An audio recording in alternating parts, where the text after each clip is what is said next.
People talk a lot about passive income. It is not a thing. Look, there's two ways to get wealthier, and passive income is not part of that equation.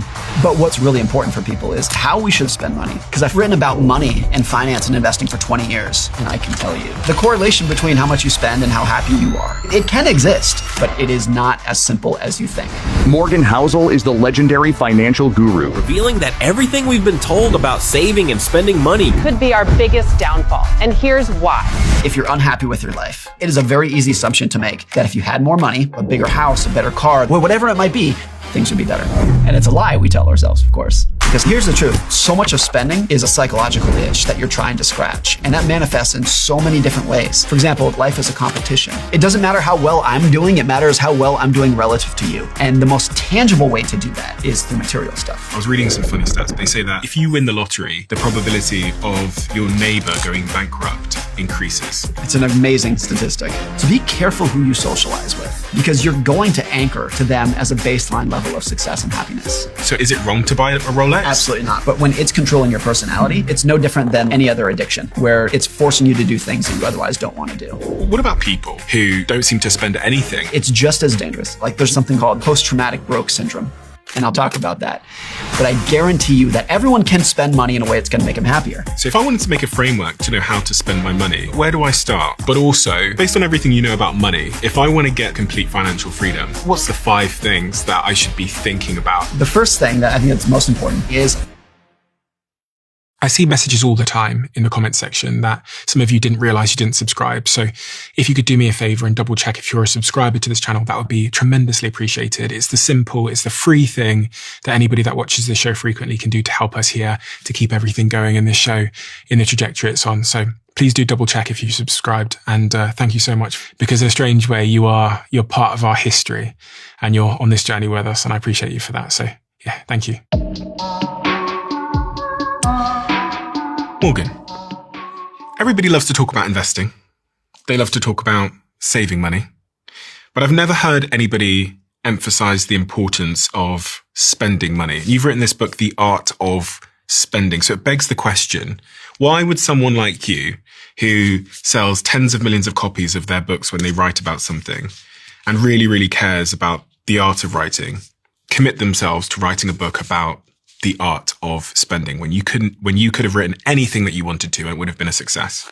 So I've written about money and finance and investing for 20 years, and almost never had I myself said, what is my spending philosophy? I can tell you how I invest. I can tell you how I save. I can tell you why I do those things.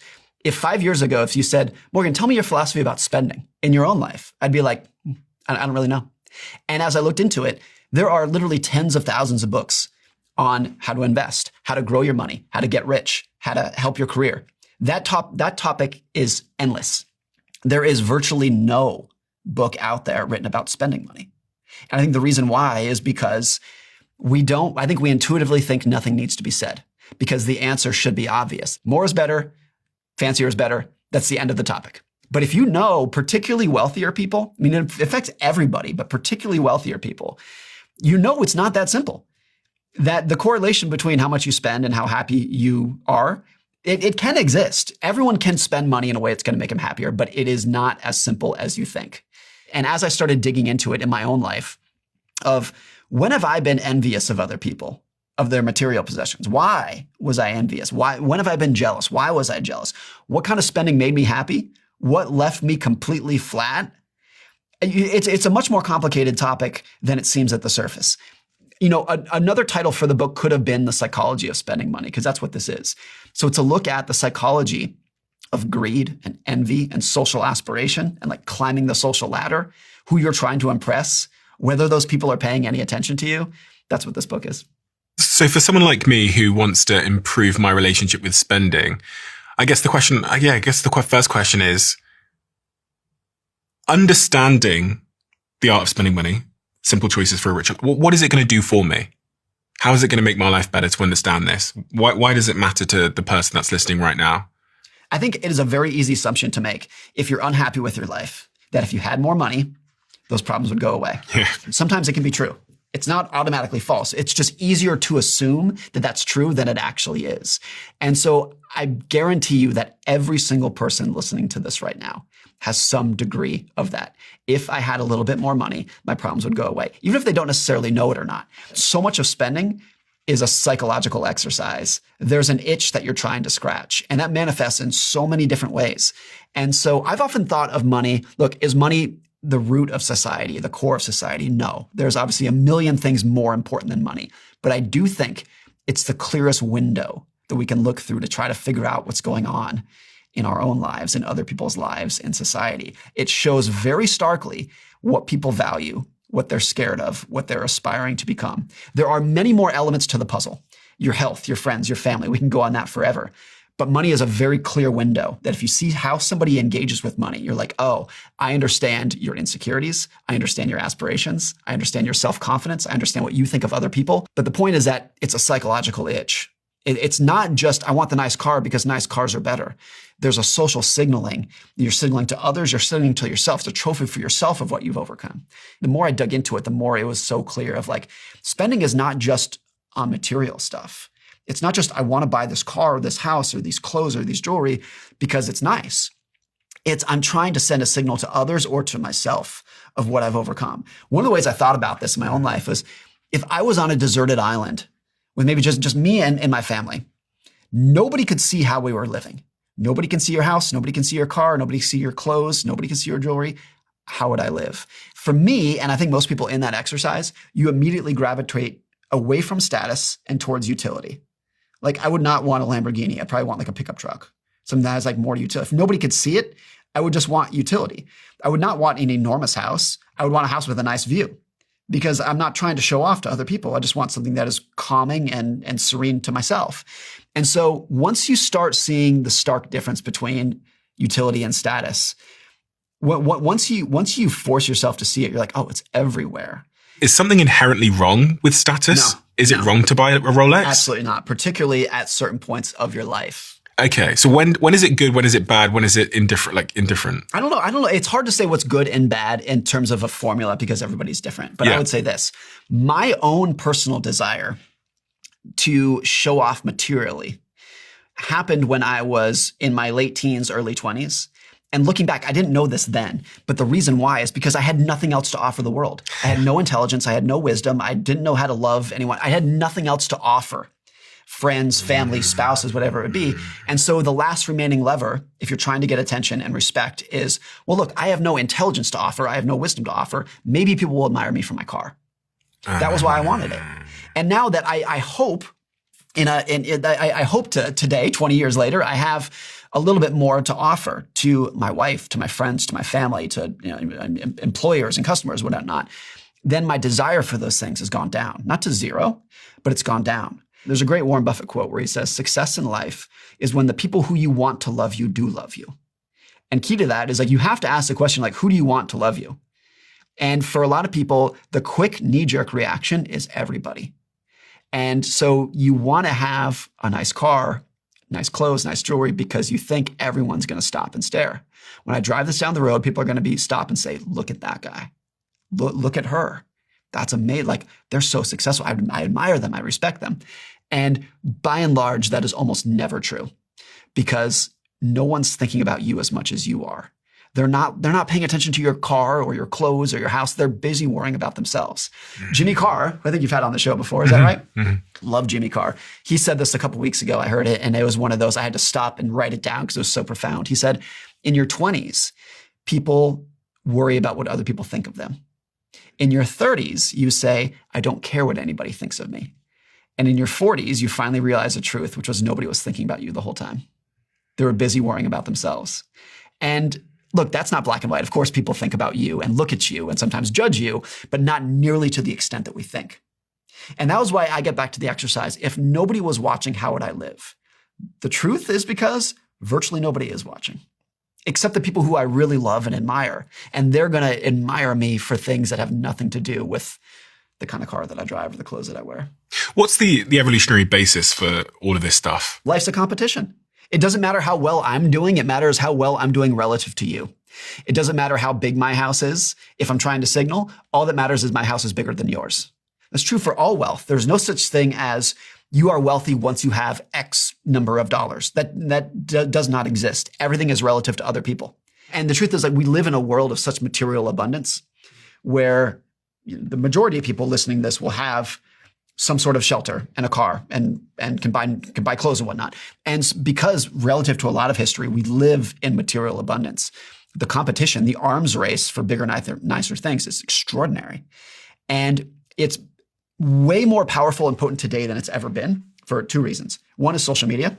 So I am now aware of the homes that other people live in, the cars that they drive, the clothes, the vacations that they take. I'm now aware of it in a way that we were not 15 years ago.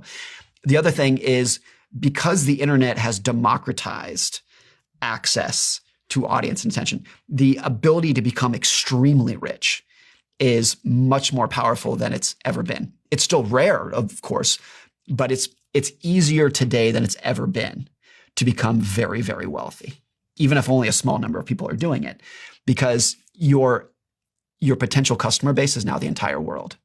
100 years ago, if I was a businessman, my customer base was whoever lived in my town. Mm-hmm. Now, if you're a businessman, your customer base can be the entire world. And so it's easier to make a huge fortune. And because of social media, once you make that fortune, people are probably going to know about it, because a lot of those people who become very rich are going to say, look at how I'm living. And so you have this like trickle down aspiration of everyone else being like, my definition of wealthy. If you're a young person today, a young person's definition of wealthy might be a multi-billionaire with a private jet and a private island, where I think 80 years ago, people's definition of wealthy was a 3-bedroom house and 1 car and a happy family. And so we live in a world where like aspirations have inflated by such a dramatic degree that the arms race of spending just gets that much higher. I think there's something in this idea that you almost have to develop the skill of disconnecting your admiration from your aspirations if you want to live a good life. Because so many kids will like look up to you and say, I want to be like Morgan when I'm older, because they admire what you've done. But the reality is they're just seeing the sort of shop window of your life. And so people do this with Elon all the time. Right. And Elon has even said, he's like, you might think you want to be me, but you don't. And the clip where he did that, he points to his head and he's like, it's a tornado up here. Yeah. And I think it's true that for most people who are extremely successful, who are the ones that people tend to look up to, like the extreme outlier successes, a lot of the reason they're so successful financially and in their career is because they've devoted every second of their life to that career, which most of the time comes at the expense of everything else. So they are very successful, made a lot of money, and that came at the expense of their health, their relationships with their spouses, their children. So I make the point in the book that of the top 10 richest men in the world, there are a cumulative 13 divorces among the top 10 richest people. And it's a small sample size. Like you can't really, say that much with that. But this is a group that is almost universally admired, particularly among young men. Elon Musk, Jeff Bezos, Mark Zuckerberg, how amazing would it be to have that much money? But if you dig into their their whole life, not just their net worth, not just the house and the jet that they have, but if you look at holistically their entire life, you're like, I don't know. It's not that great. It's one thing to admire someone if you can pick bits and pieces. I want his house and her car and his career and his physique, but you can't pick bits and pieces. You have to take the whole thing. And once you take the whole thing, you realize that like a lot of the people who you may have been looking up to either did not have a better life than you did, or it was just marginally better in a way that was easy to overlook. I had this conversation with a girl in New York last week. I was at a shoot, a client, like a brand shoot, and she sat me down to interview me for TikTok. And she said, she goes, oh, what age did you become a millionaire? And I said, about 24, 25. And she went, oh, I'm 24, 25 now, and I'm not a millionaire. And I remember saying to her, I was like, yeah, but would you take my trade? Right. And I explained to her, I was like, so I was lonely between the age of 18 and roughly 20. I was working in call centers. My parents wouldn't speak to me, so I had no contact with my family really through that period. And then I started shoplifting at about 18, 19 to feed myself. And my brother had given me this big sort of industrial packet of oats. And what I had to do is it's like powder. I mix the powder with water, and there's a photo online, I think from my previous TED Talk, my first one, where I was just drinking this powdered water. So I said to her, and I was a millionaire at 24, lonely, not speaking to my family, drinking powdered oats, shoplifting, working night shifts in multiple call centers. Right. Would you take the trade? Right. And she went, no. Right. She would absolutely not. She wouldn't take the trade. And I said, so you can't pick it apart, because if you want my outcome, you have to take the path that I took if you want my specific outcome. And people don't think about that. Like, one of the things this podcast has actually taught me is to think through the framework of trade-offs. Yeah. So think about everything as a trade-off. Think of a Zempic as a trade-off. There's a trade you're making somewhere. And even, when you admire people, if you admire what we've done here, for example, think about the trade-off. Like, even with this team, the team have been working here every single day, including the weekends, from morning till night for the last 14 days here in New York, every single day. Right. Do you want a podcast? Like, Right. Do you want the trade? And if you do, fine, but just be informed about, as you say, both sides of the trade. Another Jimmy Carr quote that I love. He's a profound individual. Not only is he hilarious, he's very smart. The quote is, everyone is jealous of what you've got. Nobody's jealous of how you got it. Yeah. And I think it's just so easy to overlook. One of the things I write in the book is what's called the reverse obituary, which is, it's a very good, helpful exercise to write down. It's kind of morbid, but what do you want your obituary to say? Kind of a weird thing, but for me, everyone's different. But for me, I would want it to say, Morgan was a good father, a good husband, a good friend, helped his community, was a good worker. That's what I would want it to say. Never in a million years in that obituary would I want it to say what my income was, how big my house was, how many times I went on vacation, how many horsepower my car had. Like, it's ridiculous to think that that's what it would be. I would want it. You instantly drift towards the things that you actually want in life. And of course, it's going to be different for everyone, but I found it a helpful thing, because you realize that it would be completely absurd to put the things that I might be chasing in my life in my obituary. And so if in any given day, in any given year, you're like, I got to earn a higher income and I want to buy a bigger house, and I got to need a new car. And do you see they came out with this watch? But at the end of your life, that's not going to matter. What's going to matter is, were you a good spouse, a good parent, a good worker? Were you honest? Were you a good friend? Were you funny? That's it. That's what's going to matter, because that's what you want in your obituary. I think part of the reason people spend in the way that they do as well is linked to that, which is sometimes that behavior, which is also linked to the point about trauma at the start, might result in a savings addiction. I often wonder this, because, when I was younger, I had this crazy spending problem. And I've also seen people who don't seem to spend anything, and they're just like hoarding capital. You talk about this a bit in the book. Like, what is that equally bad behavior? Yeah, I think it's equally bad, because both of them are the exact same thing, which is money's controlling you. Money should be a tool that you use to become a better version of yourself, to become a happier, more content version of yourself. But when it's controlling your personality, it's no different than like any other addiction, where it's forcing you to do things that you otherwise don't want to do. And that can manifest on either end of the side. Either people can't stop spending, or they cannot spend enough. A lot of financial advisors will tell you one of the biggest problems that they have are clients who have saved enough money for retirement. Good job. You saved for 40 years. You maxed out your 401k. You did everything you were supposed to. And now you're 70 years old and you have enough money to travel and play golf, and you won't. You won't do it. And I think it's because they become so accustomed to the identity of, I'm a saver. Every month I save, and every month my net worth goes up.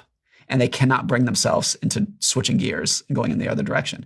And for a lot of those people, the money is in full control over their identity. It's telling them how to live, what to like, what to aspire to, what to enjoy.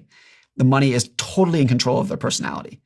And it's just as dangerous and just as detrimental as you when you were a teenager of, I can't stop spending. And both of those the money is like playing the marionette doll of your life. It's telling you exactly what to do and when to do it. If I wanted to make a framework to know how to spend my money, where do I start? Do I have to get clear on something? And I guess the other question, which is somewhat linked to this, is this overarching debate around, can money make you happy? Right. But I'm trying to figure out, like, where do I start? Because one of the things I want to get out of today is I want to have a clearer framework for how to spend my money. Well, those 2 points that you just brought up, I think, are very related. The first, on the point of, can money make you happier? The answer is yes, but there's an asterisk next to it that we need to get to. For years, there was a big academic debate of, does more money make you happy? Some of the studies showed yes, clearly it does. Other studies showed no, it really doesn't. And the academics, the economists were like battling for decades. It's kind of been cleared up in the last couple of years, this last couple of decades, with some nuance, which is this. If you are already an unhappy person, if you're already anxious, if you're already depressed, by and large, having more money will not help you. at least that much. It might help you a little bit around the margins. If you start as an unhappy, depressed, anxious person, if you are already a happy, content, joyful, laughing person, having more money will give you a better life. So in either direction, it's just leveraging who you already were. It's not going to change you that much. It's just going to leverage who you already were. Very similar to, like, they say this about power. Like, once you gain power in politics or something, it just leverages the personality that you already had. Money is very much like that. And so it's not a panacea in the sense of like, oh, like if you're miserable, like if you had more money, it's going to clear up your problems. It can make some of your problems a little bit easier to deal with. But I mean, think about it in these stark terms. Let's say you are overweight and unhappy. You hate your job and you're recently divorced and your kids won't talk to you, but you live in a mansion that has a Ferrari in the driveway and you got all kinds of fancy stuff. Is that a good life? If everything else in your life sucked, and you woke up every morning going, oh, I got to go to work today. I hate my job. I can't stand my job. I'm lonely. I'm miserable. I'm overweight. I can't sleep. I'm addicted to alcohol, whatever it might be. Of course, it's a terrible life. The house and the car don't matter at all. But you can flip that around and say, like, let's say you live in a very modest middle-class house and you drive a 10-year-old Honda Civic, but you love your job. You love your coworkers. You have a great relationship with your spouse. Your kids admire you. You have your friends over for a barbecue every Friday night. Materially, it's very modest. You have what you need. You're not impoverished. You're not homeless. You have the food that you want, the shelter that you want, but you would be an absolute maniac to choose the miserable person in the mansion versus the content, happy person in the middle-class house. If your goal is to live a good life, it's psychotic to pick one over the other. I felt this quite starkly recently because I flew to Cape Town on my own. I've only ever been there with my girlfriend and with other friends. And the first time I've only been there a few times. I've got a house there and it's a very big house. And the first time I came was with my family. The second time it's with my girlfriend and my friends. This time I came on my own. Yeah. And I felt this deep existential feeling waking up, walking through that house alone, thinking, fuck me. Like, it was so clear to me that the point of such a thing is to fill it with people. And you say, that's what I make this point in the book of, like, the very simple question, will a big house make you happier? I think it will make you depressed if it's empty. Yes. Because that's how I felt. I was like, I'd rather be in a studio apartment alone than a big house on my own. Right. I had a similar realization to you a couple of years ago when I took my family and I went to Maui for a vacation. And I love Maui. It's my favorite place in the world. And now I have kids. So I'm building sandcastles with my kids on the beach in Maui. And that, I remember thinking, like, this is a 10 out of 10. This is peak life for me. Building sandcastles with my kids. Everyone's happy in the sun. But then I had this realization of, like, if that's a 10, playing with Legos at home on the living room floor with my kids is like a 9. Like, it's really close. Because the realization was what I enjoy is, like, quality time with my kids. And I think a lot of the reason that people like travel is not because they like getting on an airplane and flying around the world and being jet lagged and cramped into a small hotel. What they like is uninterrupted time away from work, away from all the other stresses of everyday life. That's what they actually enjoy. That's what they like travel. It's not necessarily the location. It's like what the location is doing for you. So the question of, will a big house make you happier? It will, to the extent that it makes it easier to have your friends and family over. Because your friends and family are the ones who are actually making you happy. And so the answer can be, will a nice house make you happy? The answer can be yes, if you're using it for the right reasons. There was this article in the New York Times, this is probably 10 or 15 years ago. And the article said, 2 things happened to Julia Roberts this week. 1, she won the Academy Award. And 2, she found out her husband was cheating on her. And so the column said, pop quiz, did Julia Roberts have a good week? And it's like, you'd be a fool to say yes. It was probably the worst week of her life, I imagine. Yeah. But what we see from the outside was dolled up in a beautiful dress, accepting the highest honor of her career and saying, like, wow, that must be an amazing. But it gets back to, once you see the full picture, you're like, nah, it's not as easy as it seems. You say on page 23 of your book, a quote that I loved, show off the inside of your house, not the outside. Right. And because the inside of your house are what your friends and your family are seeing. Is there like a hack here? Like, is there, because you have all these like internet communities that come up with these like hacks, these other ways to live. They step outside of the matrix and they form their own their own little cult that are like doing it differently and not abiding by the rules of the quote unquote matrix. I very much feel like most of us are trapped in the matrix. Yeah. We're trapped in this like status game, competing against each other, not searching for happiness. Like, what is the hack here? How do I get out of the matrix, and what does that look like? I think if there is a formula that I lay out in the book, and I make the point that like there's no formula for how to spend money. But if I did try to make a formula for a pretty good life, and this extends way outside of money, the formula for a pretty good life is independence plus purpose. If you want to say like, how can I be a happy person? You need to be independent. You need to be able to do what you want to do, when you want to do it, with whom you want to do it with. And you need some kind of purpose that is higher than yourself. And that could be a million different things. It could be friends, it could be family, it could be career, it could be religion, whatever it might be. I think it is very difficult to imagine anyone having a good life without those two things. If your entire life and your schedule is dictated by somebody else, of you have to go to this job that you don't like, you have to have a long commute that you don't like, you have to do this when you don't want to do it, it's hard to be happy. And if you don't have any kind of purpose that you're doing it for, it's difficult to be happy. And so the idea that, to me, the best thing to spend money on is independence. And I view it as purchasing. I don't view it as saving money. I view it as purchasing independence. That's how I view it. I feel like I'm buying independence when I save. And so to me, the biggest thing that I spend my money on, and this sounds weird, but is saving. And I view that as buying independence. I view that as every dollar that I save is a little bit more independent than I was before. It's a little bit of my future that I now own and control. And if you're listening to this and you're like, look, I'm not financially independent. I have no possibility of being financially independent. Independence exists on a spectrum. And literally every dollar that you save is a little bit more independent than you were before. If you have $100 in the bank in savings, that can make it so that if you were to lose your job, you have a little bit more flexibility for rent or groceries or whatever it might be that you didn't before. If $1,000, $10,000, any amount that you have is a little bit more independent than you were before. And so when you view one of the cores of living a good life is independence, and any amount of saving money will buy you independence, I think that's a powerful observation for people. And then the purpose part is going to be different for everyone. For me right now in my life, it's being a good father. That's what I want my identity to be. That's my overarching goal in life, is to be a good dad. I think the vast majority of parents will tell you that there was no greater joy, purpose than watching their kids thrive. It can also bring a lot of sorrow and a lot of sleepless nights and a lot of anxiety and a lot of worry that comes along with it. But nothing that I've experienced or any of the other parents that I know would say that anything in their life has come before that it's been a great thing. So we got on this point because the formula is independence plus purpose. For me, the purpose is being a parent. That's not going to be true for everyone. But you're trading independence for that. I'm trading, it's internal independence that I'm giving up. I want to sacrifice for my kids. I want to, like, loyalty to people who deserve your loyalty is a wonderful thing. Loyalty to people who don't deserve your loyalty sucks. And so if you're giving your loyalty to a company that doesn't respect you, that sucks. That's terrible.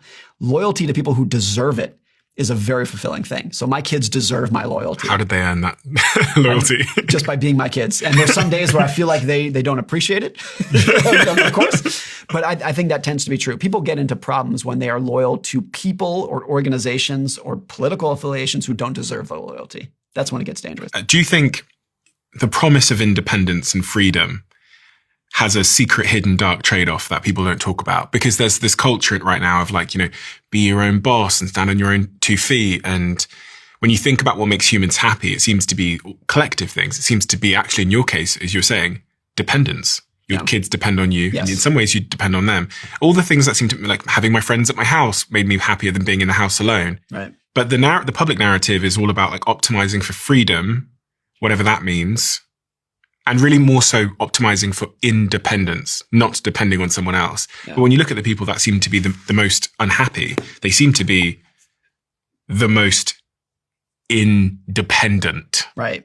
Because if you picture someone like living in a cabin by themselves in the middle of Montana with no one around them or whatever it might be. No family, no pets, freelance work on a laptop on their own, in a glass box in Dubai, no big obligations, not in a church. But back to the formula, independence plus purpose. Those people have no purpose. Oh, yes. And so I think, yes, everyone is going to be, I'm dependent on my wife, my kids. There is dependency there, but I'm choosing I chose her as a spouse. I chose to have kids. And so I still did it on my terms. And so you're never going to be, or I think you don't want to be 100% independent in the sense that you don't rely on anyone and no one relies on you, because then you have no purpose. Mm-hmm. It's choosing who you want. I think you're not independent if you have to be loyal to a job that you hate, but you have to have it because it's the only job you got, and you have to do it. And you have to pay this exorbitant rent on an apartment that you don't even enjoy that much. Like, those are dependents on things that you don't want. But like, I want to be dependent on my family because that gives me purpose. It's like the independence to make the choice, I guess. To make the choice of freedom. Who you're going to be dependent on. Right. Got you. And on this earlier point, you were talking about saving, and that your favorite form of spending is saving. Yeah. Someone's listening now. How much money do you think they should, at a minimum, have saved? If you try to get technical about it, I would say, what are the odds that at some point in your life, you're going to lose your job and not be able to find another job for 6 months? The odds are not bad that will happen to you at some point. Not very comfortable to think about. Maybe it's already happened to you already, but the odds that at some point that will happen are pretty good. And therefore, if you were to say, like, look, a good measure of some level of higher end independence, not a low level of independence, but like a medium level of independence is I could keep myself going for 6 months. Now, for a lot of people, that's a daunting task, and like it's okay. You're probably not going to achieve that when you're 18. It's going to take some savings to get there. But that is a level at which you can exhale to a degree that most people have never been able to do before, of like, there's going to be some bad stuff happening in your life. It's going to be uncomfortable, but it's going to be okay. And for most people, for most of history, it was, there's bad things going to happen to you and you're not going to be okay. It's going to be very traumatic. And one of the important things there is, when you lose that job, the ability to go find a good job, even a better job, where you want, doing what you want with the people who you like working with, is very important. If you don't have any savings, you're going to have to, by default, pick the very first job that you can come across, even if it's a terrible job in a location that you hate, doing something you hate, working with people you don't like. And so the flexibility to give yourself time to find a job that is a little bit easier and better for you, that is the purpose of savings. And that goes back to your point about independence, which is, you want to, building up those savings is building up the independence or the freedom to make a choice about who you work with. Right. If the worst were to happen, you don't have to necessarily go get a job at, some awful place. Some terrible place. You talk about jealousy in the book as well. And I was reading some stats that, they're quite funny stats, but they say that essentially that if you win the lottery, the probability of your neighbor going bankrupt increases. Right. It's an amazing statistic, right? So what's happening there? Well, you're looking at your neighbor who won the lottery, and your neighbor probably bought a vacation house, bought a new car, sending their kids to private school, whatever it might be. And you watching that are like, I need that for myself. It's unfair that they have it and I don't. And I'm going to go do any reckless financial decision to get that. So much of what we think is normal, our definition of success, is what other people around us have. And so if you are watching your neighbor live a better life than you, then all of a sudden your definition of a good life is what they're doing, and you will do some reckless things to get it. I think that's what happens. And so one of the takeaways there is, like, be careful who you socialize with, because you're going to anchor to them as a baseline level of success and happiness. Be very careful with what you do and who you look up to and who you aspire to. I grew up in Lake Tahoe, California, and this was before tech money, when it was not a wealthy area. It is now, because all the tech money from San Francisco came up. But Tahoe in the 90s and early 2000s was just out in the woods. And, you could buy a house for nothing, and most people in town didn't have any money. And then I went to college in Los Angeles, where there is a lot of wealth. There are high expectations, and there are Lamborghinis and Rolls Royces and whatnot. And one of my observations was, people were happier in Tahoe. And I think the reason why is because the definition of success in Tahoe back then was a 2-bedroom house and a pickup truck. That was success. In Los Angeles, the definition of success was a mansion and a Bentley. And so it was easier for people in Tahoe to be like, I'm good. I check the boxes. Like, look, I'm successful. Look at my tiny little house and my beat up pickup truck. That's success, right? And so that was like, be careful who you socialize with, because you're going to anchor to their level of success. I have some graphs in front of you there. I think one of them is the spectrum of financial independence. Yeah. Could you explain to me what that is and how that's useful to understand and why that's useful to understand? I had this friend 10 or 20 years ago, and he said, I don't save any money because I don't see the purpose. All I'd be able to save is $100 a month. And what's that going to do for me? And since I don't think it's going to do anything for me, I might as well just go spend it. And I'm thinking, no, that's like $100 in savings. Or if you do it for a year, $1,200 in savings is $1,200 more independence than you had before. And again, not if, but when you lose your job or your car breaks down, you're going to realize how unbelievably valuable that money is. And it's not savings, it's independence that it's giving you. So the idea that independence is on a spectrum, it is not you either don't have to work or you have to work. It's not that stark, but most people think of it in those terms. Why would I try to become independent if I have no chance of not working? And the simple way to view it is every dollar that you save is a piece of your future that you own, that you control, that is yours. The flip side of that is like every dollar of debt that you have is a piece of your future that somebody else controls. It's a moment in time in the future that is not yours. It belongs to somebody else. And so I've always viewed it on a spectrum. When I was younger and much poorer, I was a big saver, even though was I independent? Like, no, of course I had to work. I had to work to pay my rent and pay my groceries, of course. But I viewed it as like every $20 that I saved, every $50 that I saved put me in a better position than I was before. And looking back on it, I don't think I could have articulated that 20 years ago, but it's what I felt. A lot of that for me back then was coming from a place of fear. I didn't have a lot of self-confidence in myself and my career. So I was like, I need to save to prepare for when this all comes crashing down. Mm-hmm. And even though it didn't come crashing down, I'm so glad that I did it because I've had a sense of financial security and I've had a sense of independence financially since I was in my early 20s. Not because I had saved a ton, I hadn't, but any amount that I saved, I viewed as like the cushion that gave me a much higher sense of confidence that if or when things go wrong, I'm not going to be flailing. I'm going to have some cushion to fall back on. And what is this spectrum? What are the stages of this spectrum? So let's start at the very bottom. You're homeless, you're panhandling, reliant on the kindness of strangers. As you go up from there, you can be completely reliant on your boss in a job that you don't like. Now that's another low level. As you go up from there, you have, look, I'm relying on my job, I'm relying on my paycheck, but I probably have some opportunities. I could go work at another job. I could choose to work here. I could choose to work there. And then you go up from there. It's like, I like my job and I have some savings. So if I lost this job, I can fall back onto it from there. You can go up from there to you can live where you want. You can work where you want. You can change fields. You can go and you can do a completely different job. You can take 2 months off and travel if you wanted to. Like you're working your way up all the way to the highest level of financial independence, which is I don't need to work anymore. I've saved enough and I can wake up every morning and do whatever I would like to do. That's obviously an aspiration that for most people will never be reached until they're maybe in their 70s and they're retiring and they have Social Security and some other savings from there. But for most people, like a good level of independence as a good goal is enough savings so that if you lost your job, if your car broke down, if you needed to replace the roof on your house, you would be able to do it without losing that much sleep. That is a realistic level that I think almost anyone can achieve. Based on everything you know about money, if I want to get to that highest level of complete financial freedom, what's like the 5 things that I should be thinking about at just a sort of a very simple level? Because so many people listening right now will think, my goal in life isn't to become a billionaire or tens of millionaire. My goal in life is just to get to that point of freedom as soon as I can, where I can start calling the shots. And there was someone who I was speaking to the other day and said that there's this internet movement of kids who are trying to get, what do they call it? It's like they're trying to get to the point where they can retire early. Fire something. Financial independence, retire early. Okay, that. Yep.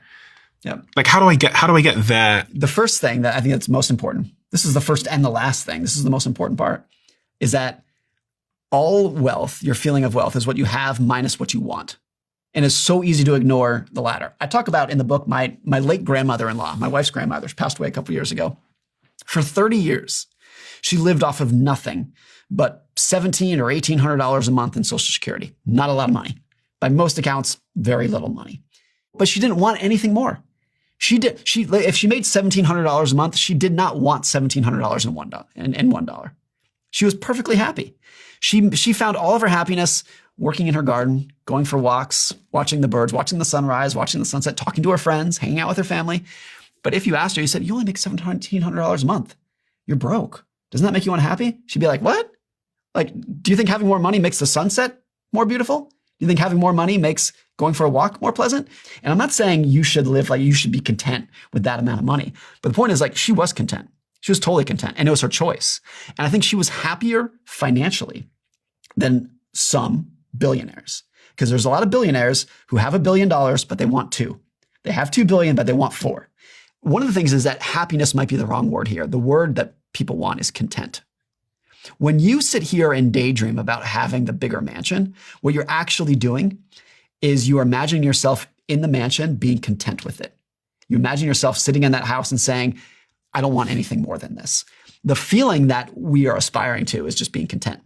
Happiness is always like a 30-second emotion. It's like laughter. Like if I tell you a funny joke, you'll laugh for 30 seconds and that's over. Like very few times in life are you happy for more than a couple minutes at a time. But what you want that is like a durable emotion is being content. Just saying like, I'm good with this. I don't want anything more. I interviewed Dr. Anna Lemke, and she's like the scientist who's most renowned for talking about and writing about dopamine. Yeah. And I was wondering how much the molecule dopamine dovetails into this, because I think one of the things she said to me was that dopamine is the chemical for wanting. Yeah. And people have, I think, mistaken it for being the pleasure. Happiness. Yeah, happiness hormone. It's more. It's like you want more. And she told me this crazy study about this rat where they removed the dopamine receptor from its brain so it couldn't produce dopamine. And then they put food 2 inches from its mouth and the rat starved to death. Because and in that, I've always thought about that. It's like, okay, so that's what dopamine is. It's the motivation to go get, to want, to pursue.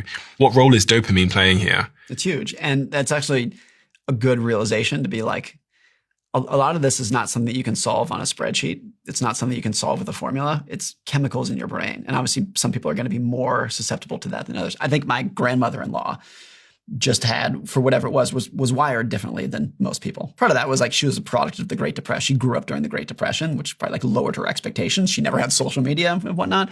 But of course, I think some people are wired differently than others for a level of contentment. But I think there's a big thing in psychiatry where diagnosing a mental illness is sometimes more important than the treatment. If you just get a diagnosis of like, oh, you're ADHD, whatever it is, just knowing, just like, the fact that you can stop questioning why am I having these thoughts, you can understand why you have those thoughts is more important than the treatment sometimes.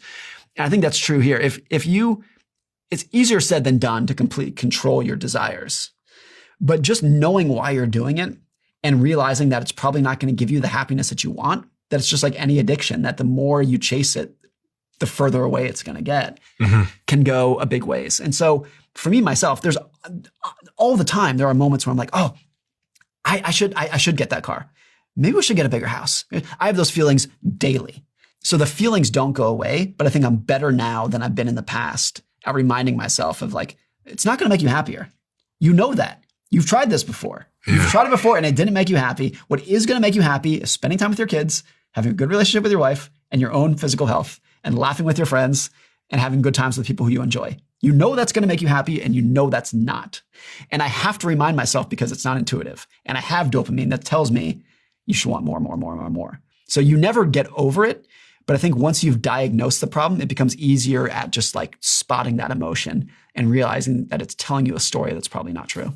I wonder if I could trade the addiction, because you referred to it there as being an addiction. If it's for dopamine equation, could I not shift my addiction to something more productive? And would that mean that my spending would get better? So actually, when I think about me as 18 years old and having that horrific spending problem, maybe I just shifted the thing that gave me dopamine to like building businesses or to podcasting or to writing books or to being a great dad. I don't know. Do you know? I think it's probably true that everybody, without exception, is addicted to something. And it's just harnessing that process for whatever it might be. So some people are addicted to, my wife's addicted to gardening, let's say. Yeah. She couldn't care less about investing or spending money on a nice, she could not care less about her car or my car or your car. But if you have a good gardener, if you have a pretty gardener, she's all over this. So everybody's got their thing. And it's just like, can you harness that for productivity? I think a lot of like extremely successful people are people who took their natural addiction and harnessed it for productivity into their business. And that's why they're so successful. They just became obsessed with one thing. And it's a good question of whether we can actually guide that addiction or if it's just kind of pre-wired in itself. I think it's true for myself, someone who's written books about money for 20 years, thought about money for 20 years. My mom tells a story that when I was 3, I would sit there and count pennies. I don't want to count seashells. I don't want to count cards. I don't want to count rocks. I want to count money. And so I think I've always had this disposition towards being fascinated with money. Why? I don't know, because I did it when I was 3. I did it before I could even think through it. But I think everyone has their little thing. It's always been fascinating to me. I don't think I'm obsessed with money. I don't think it controls my life. But I've had to go out of my way to have a healthier relationship with it. But I think it's definitely been true that the reason that I've found myself in this career is that it's always been my thing. And I think everybody has that thing in their life. You know, people talk about addictive personalities, and I was reflecting on one of my best friends who was an alcoholic, had a problem with gambling, then had a problem with eating, then got obsessed with marathons. And he traded each one of those things for the next thing. So now he's like obsessed with health and fitness. And so when I was thinking about people that are struggling with money problems, and even my own historical struggle with money, I think I probably just traded it for something. And actually, I'm kind of happy about that because I traded it for a better addiction, which is one that was productive. Your career? My career and I guess doing this. I'm pretty addicted to doing this. Right. But I think it makes me happier than the plasma screen. Exactly. Yeah. I think what's true about a money addiction is that it tends to be the classic addiction of like you tell yourself, if only I get one more hit, so to speak, then I'll be satiated. Then that'll be enough. And the answer is like, no, it absolutely will not. I'll tell you like a personal thing. I don't think this is true, but it made me laugh. My wife and I bought a new house about a year ago. It's an awesome house. We love it. It's great. And my brother-in-law came over the other day. And he goes, you know, you're only going to live here for 2 years before you want to buy a bigger house. And I had to laugh because I'm like, God, like, I don't think that's true. I think we're going to live here for a while, but I know what you're saying is right. That's the natural guide towards it. That when we bought the house, it was like, oh, this is going to be so great. Can you imagine we're going to get to do this and get to do that? And we have these neighbors and whatnot. And you become accustomed to that very quickly. And then your gaze shifts a little bit higher. And you're like, yeah, but look at that house over there. That one's nicer, isn't it?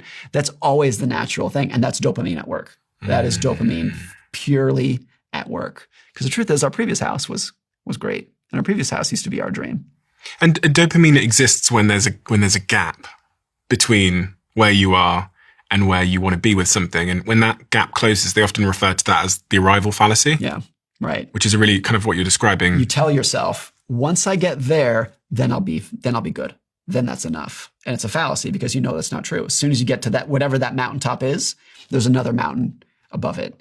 It pushes you in a way that is not easy. Like nobody should pretend that you can just go do this today, but it pushes you into appreciating what you have now and finding your joy, finding your happiness through other things that don't have the arrival fallacy. Never have, as a parent, have I said, oh, if only I had one more kid. Then that would be great. There's really no arrival fallacy for kids. You just kind of be like these, like I just appreciate being around you. I just appreciate all the, and if anything, it's the opposite. It's you look back and you're like, oh, I miss when you were younger. It was like, oh, it's sad how fast you're growing up.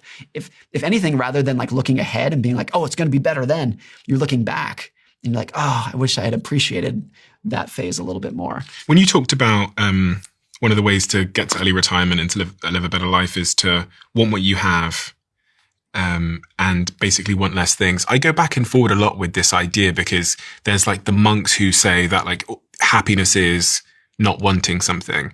And then there's like the reality of life where striving for things seems to make me happy. And everybody describes the journey as being the most enjoyable part. That's your purpose. Yeah. So like how do I make sense of this? That like the monks are telling me that not to want anything because that's going to make me frustrated and unsatisfied. And then my lived experience is striving for things with a group of people seems to make me happy. I think there's a difference. It's a subtle difference, but between pursuing something that you genuinely enjoy doing, which for you is this, like your business and whatnot, versus being addicted to chasing something that you don't have yet. And so I imagine, you can correct me if I'm wrong, but I imagine when you're doing this, you don't tell yourself, I need to work harder so that one day the podcast can be up here. I imagine, tell me if I'm wrong, but I imagine you come to work every day and you're like, I like doing this today. I like today. I liked yesterday. I'm going to like tomorrow. And so you're not chasing a false goal. You just actually enjoy doing it. Do you know what? It's a weird thing because I'm going to be honest because it's a only useful position to take. It's a weird combination of both. So I say like, it's important for us to have some like goal, but also live in the total understanding that the goal doesn't actually matter. Right. And it's this weird dichotomy I live in. It's like, if we become the biggest podcast in the world, like set that as a goal because it gives us something to chase. I get that. KPI and then like put timeframes against and get excited about and focus on, but then also living in the total realization that it's not going to matter at all. Right. Nothing is going to change in my life. Zilch. Right. What am I going to get? A better black shirt? It's like, do you know, you know what I mean? But here's the truth. The reason that we live in a world with a ton of technology and a ton of great businesses and great medicine and whatnot is because virtually everybody for all of human history has woken up every morning and said, it's not enough. I need more. That's the fuel of progress. And I don't want to live in a world where everyone wakes up and says, I have all I need. Because then progress would stop that day. We'd probably start declining that day. And so there is a paradox here of like, as a whole society, I'm grateful, and you should be grateful that people wake up unfulfilled. Yeah. Because we live in a way better world today than existed 100 or 200 years ago because of that.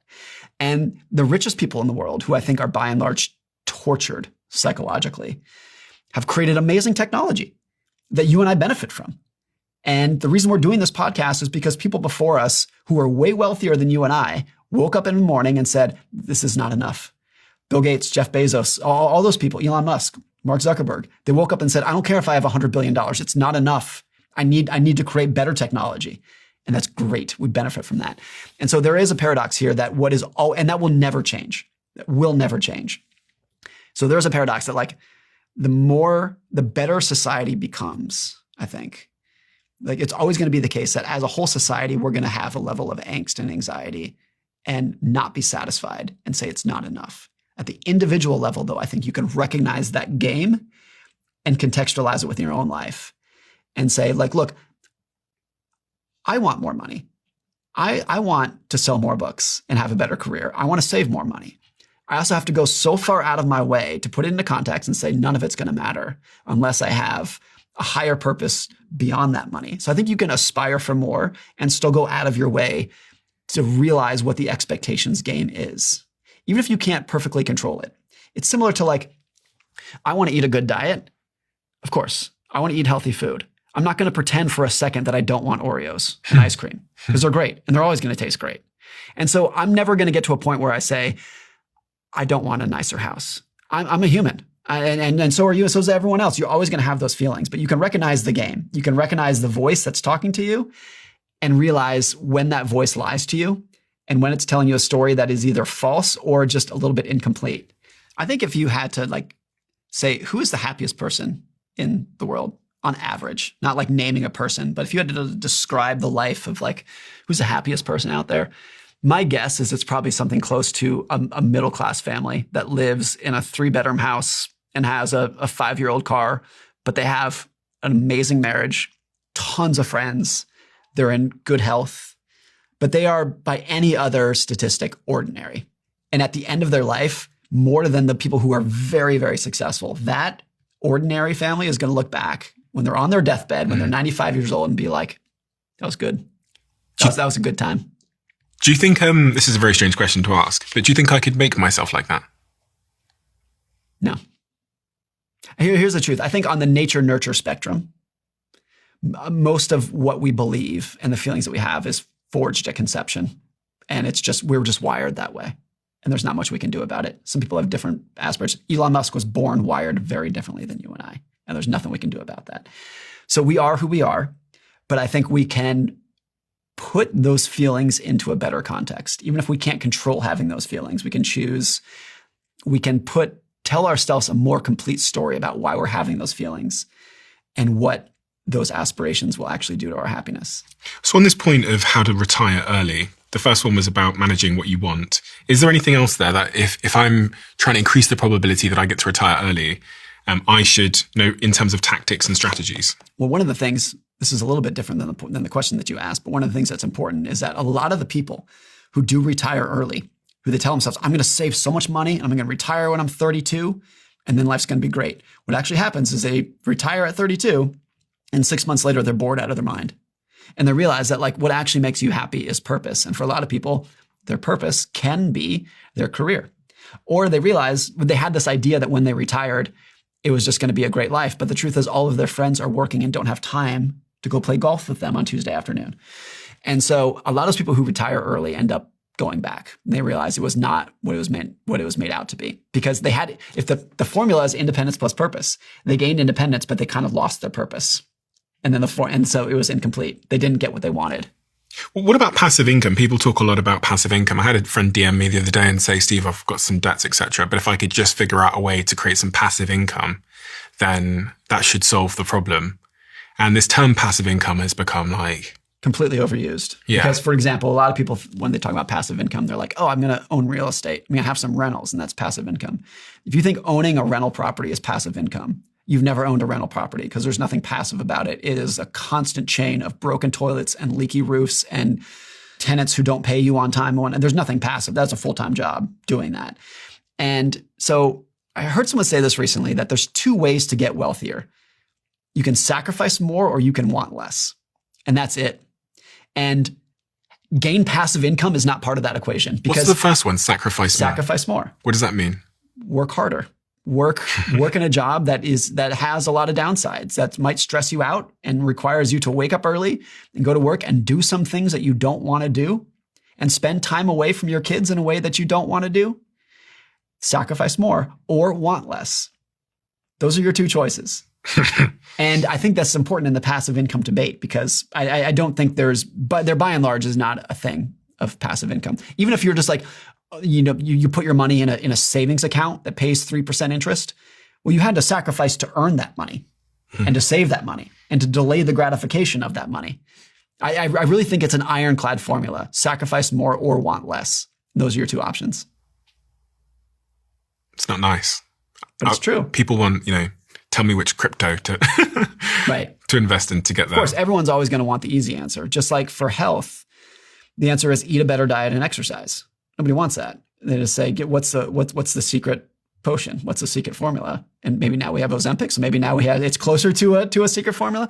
But the truth is, what's the secret to better health? Sacrifice more, because working out and lifting weights and running is a sacrifice. It's not fun. It hurts. That's why it's good. Or want less. Be happier with your imperfect body. I mean, I think it's a great analogy between health and wealth. Often the difference between a company succeeding or failing isn't down to its product or strategy. It's down to the people on the inside. After all, the definition of the word company is group of people. And some of the best companies in the world have been largely built by A players, because I'll let you in on a little secret. When you hire an A player, they go on to hire more A players, and it perpetuates. The challenge is finding those first few A players. I found the majority of mine on LinkedIn, who are a sponsor of this show. LinkedIn provides talent I could not find anywhere else. Talent with the necessary skills and culture fit that I'm looking for. Whenever I've paid to promote a role on LinkedIn, I've been able to hire faster and, of course, better. The data supports this too. You'll actually get 3 times more qualified applicants than if you posted the same role for free. So if you're trying to build something truly great, you can get started by posting a job for free by visiting linkedin.com/DOAC. That's linkedin.com/DOAC. And you can post your role for free there. Terms and conditions, of course, apply. How much do I need to understand what's going on in the wider world and the economy in order to understand my own spending behaviors, what I should spend on, how to get wealthy, how to save? Is it important to have any understanding around the macro? Because most people that listen to the show will probably hear these terms being spouted out by political commentators like the Federal Reserve, interest rate, tariffs, etc. And should I understand any of this? Does any of it really impact me in a way that matters to me and my family? I don't think it's necessary. And you could point to people I've written about in my books who had no financial education, no training, did not read the Wall Street Journal, could not tell you how the Federal Reserve works, but they had control of their psychology, control of their emotions. They worked hard, they saved their money, they invested it, and that's all you need. So the answer is you don't need to know how this works. Just in the same way that in order to be healthy, you don't need a PhD in biology. You don't need to understand how cell division works in order to be in good shape. And I think it's the same for the economy. And it can actually backfire for a lot of people that once they start reading the Wall Street Journal and learning a bit about finance, it increases their confidence more than their ability. So they're like, oh, like I read the Wall Street Journal. I should go day trade crypto now because I read a thing that teaches me how the Federal Reserve works. So now it increases your confidence more than your skill. That's so interesting. And so I think it's important to be an informed citizen, and the Federal Reserve impacts your life and tariffs impact your life. So it's important to have some baseline understanding, but I think that's more about being an informed citizen and an informed voter than it is having financial skill. Of all of my best friends, there's like 5 or 6 of them. The one that's most cash rich is the one that knows the least about, I think he's the most rich, period, to be honest. He's the one that knows the least about finance. And he knows the least about investing. He knows the least about crypto. Well, what's the meme of like the tail spectrum of like the poor person drives a Toyota? The middle person has a Porsche, BMW, Mercedes, and the rich person goes back to Toyota. Of like, it's like whether you are very uneducated or extremely wise, you tend to end up. Oh, this one. Okay. And so I think it does tend to be the truth that the people who do the best financially either have like no financial education or extreme financial education. And it's a person in the middle that has their confidence is increased much faster than their ability. And they're like, oh, no, I read this thing on Reddit that taught me about day trading. So now I'm going to go bet my entire net worth on this company I've never heard of. So funny. But so what is it that the person on the left and right side of the spectrum are both doing that is the same here? So for anyone that can't see, I'll put it up on the screen, but it just shows the bottom axis says net worth. And it basically says that people with low net worth buy a Toyota, people with like in the middle, that sort of middle percentage buy Lamborghinis and Porsches and Jaguars. And then people with extremely high net worths buy Toyotas. And obviously it's a metaphor. It's not exactly perfectly true, but I think people like a lot of comedy, you see it like it's funny because people are like, yes, that's true. That's how it works. I think a lot of it is like the richer you become, you realize that the big house and the fancy car didn't do anything for you. It didn't give you what you thought it was going to give you. And then so you're like, look, I'm just going to go back to utility. Like status didn't do it for me, so I'm going to go back to utility. It can also be the case that if you're successful and rich, you can gain your admiration and your attention through what the business that you built or the intelligence that you have or the friendship that you can offer others. And therefore your desire to be like, look at my car. Look how cool my car is, just goes down from there. The way I also interpret it is that when you don't have much money or when you don't have a huge financial understanding like my friend, you end up playing the really boring money games. Yeah.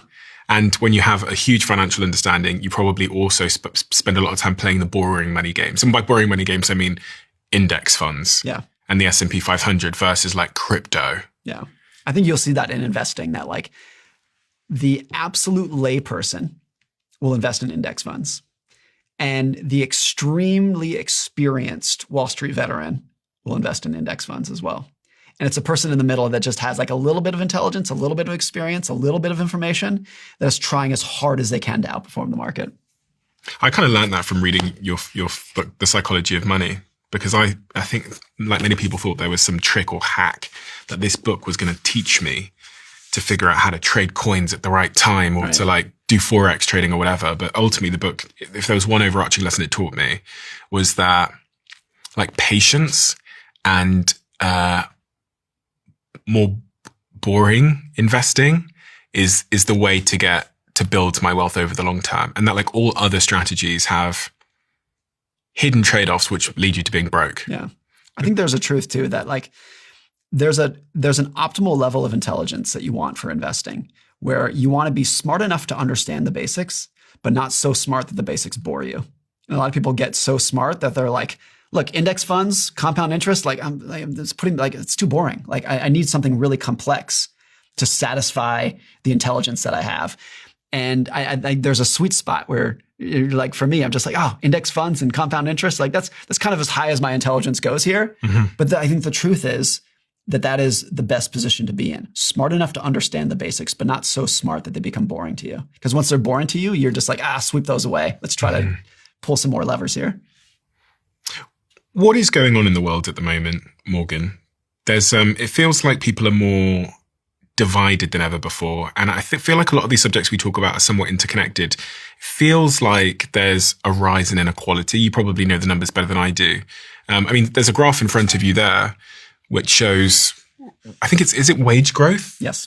Monthly wage growth. Monthly going back wage for about 25 years. And it appears to be going down. Well, but this is growth. So in any given year, even if the growth is 2%, that's 2% higher than the previous year. So this is not wages over time. Now, it is true that if you look over a 25-year period and you took the average American family, not everybody, but the median, that their wages adjusted for inflation have gone up.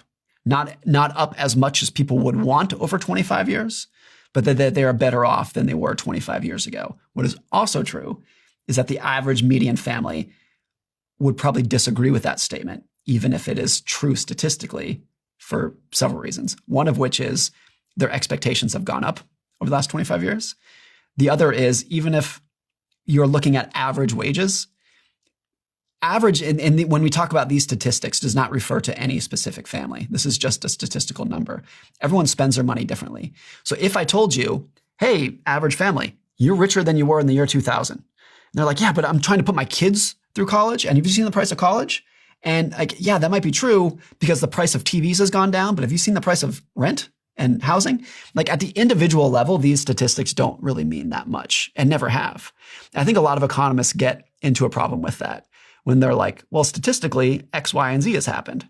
But ignoring the psychology and the individuality of like what's happening actually on the ground in people's heads and how they spend their money, there's just endless amount of nuance in here.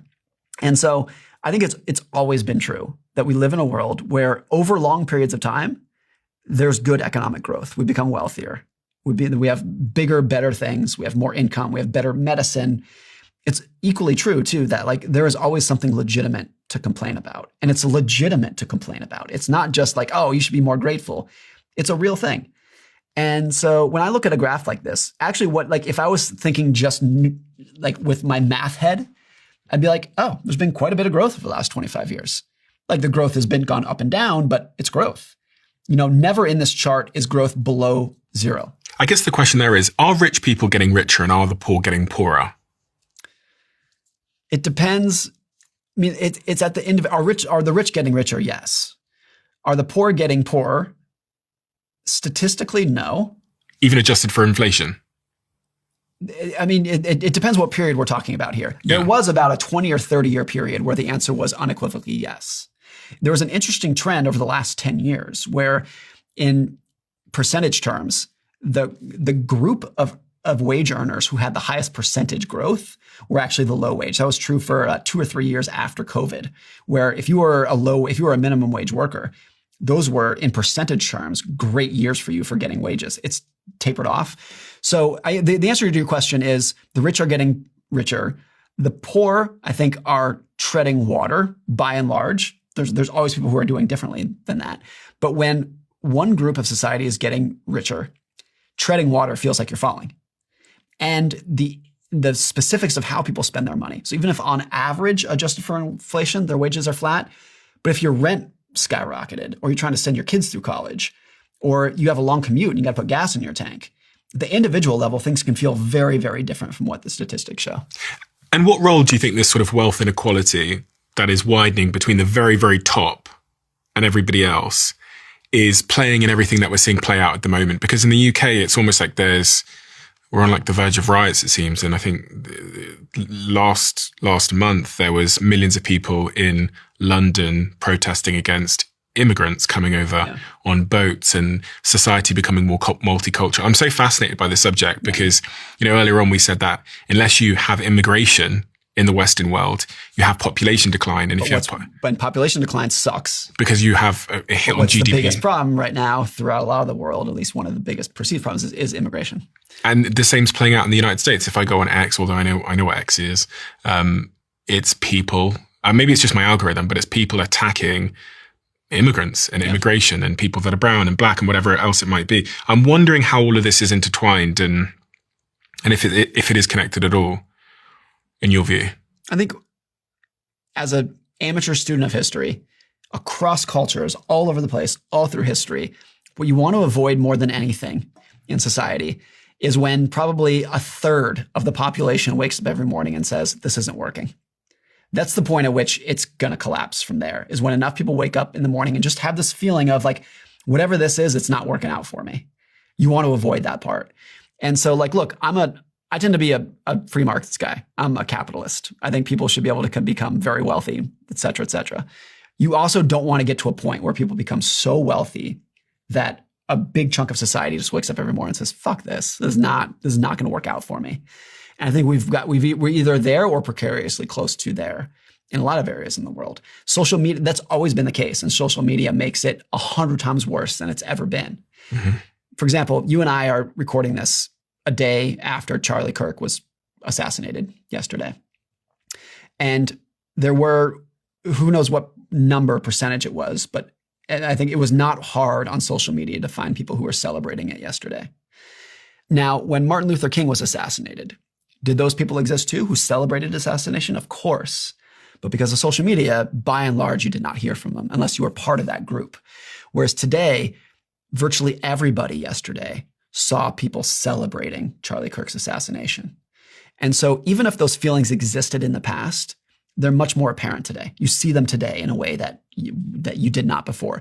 So because of that, it's easy to say we're more divided today, we're more extreme today, we're more pessimistic than they are today. I think the nuance is that's not actually true. You're just more aware of it. That those feelings always existed. They existed in the 1990s. They existed in the 1950s. It was just much easier to contain those. And for the average citizen who got their information from one newspaper, one evening news program, to feel like things were much more stable and in control, and that people were much more uniform in their opinions than they actually were. Before we start recording, we were talking about the Charlie Kirk shooting and how social media's ability to dehumanize other people at probably a faster rate than history would have done it is pretty remarkable. And you see a lot of that. You see a lot of it taking place on both sides. I think both sides describe each other as being like animals and inhumane. And one side's calling the other side Nazis. And then the other side is calling the other side, referring to them in animal terms because of maybe the color of their skin or their behavior. We saw a lot of that when that heinous individual killed the young lady on the train in America. And the way, look, this person is the worst thing on planet Earth. But the language was it was putting that person in a group of other people. Yes. And then making the whole group a pack of animals. Right. Because in that situation too, we talked about this earlier. I don't know that individual's name, doesn't matter, but no one refers to him by his name. It's them. It's they. And that once you dehumanize any group of people like that, and this has been the case for all of human history, that 99.9% of people cannot kill another human, but they're perfectly fine killing them, that group. Once you dehumanize, you can do anything. And at a much lower level, everyone realizes this with road rage. I've had road rage. The person cut me off. That son of a bitch, honk my horn, flip. I don't get too extreme with it. But in things I would never do eye to eye. But once I'm looking at a car, then there's no human there. And my ability to have a level of anger is so much higher than it would be if we were just looking eye to eye. I had this experience a couple of years ago where I was pulling into a gas station and I inadvertently cut somebody off. It was an accident, but I totally cut them off. And he honked and threw up his middle finger at me. And since we pulled into the same gas station, we were now like eye to eye. And I walked over to him, and I think he thought I was like coming to like confront him. And I put up my hands and said, I just want to apologize. I didn't mean to cut you off. I'm so sorry. It was not on purpose. And I think he was so surprised, and he was like, wow, thank you. Thanks for like, and we had this moment of like almost hugging of just like, I'm so like, I hope you have a great day. It was one of those of like, once in the moment when it was, you stripped the humanity out of it, when it was two cars, each other, both of us were like, fuck you. Once we looked eye to eye, it was like, oh, brother, like, it's okay. It's okay. And I think that was just like, for me, that was an individual example of what happens at society. When you strip the humanity off it, we're capable of so much anger and hate. Eye to eye, we're like, oh, that's all good. And I think all of us know somebody who we disagree with politically, regardless of what it might be. And it's easy to be like, oh, that person's an idiot. They're stupid. They're ill-informed. And actually, if you sit down and talk to them, you're like, look, we might have some disagreements here, but it's all good. Cheers. Let's have a good night. Like eye to eye, the vast majority of people get along and get together. But social media has turned all of life into road rage. Gosh, yeah. I mean, you know that more starkly than anyone as a podcaster, because I sit here with everybody of all political opinions, extreme left, pretty extreme right. And at this table, we get along. Right.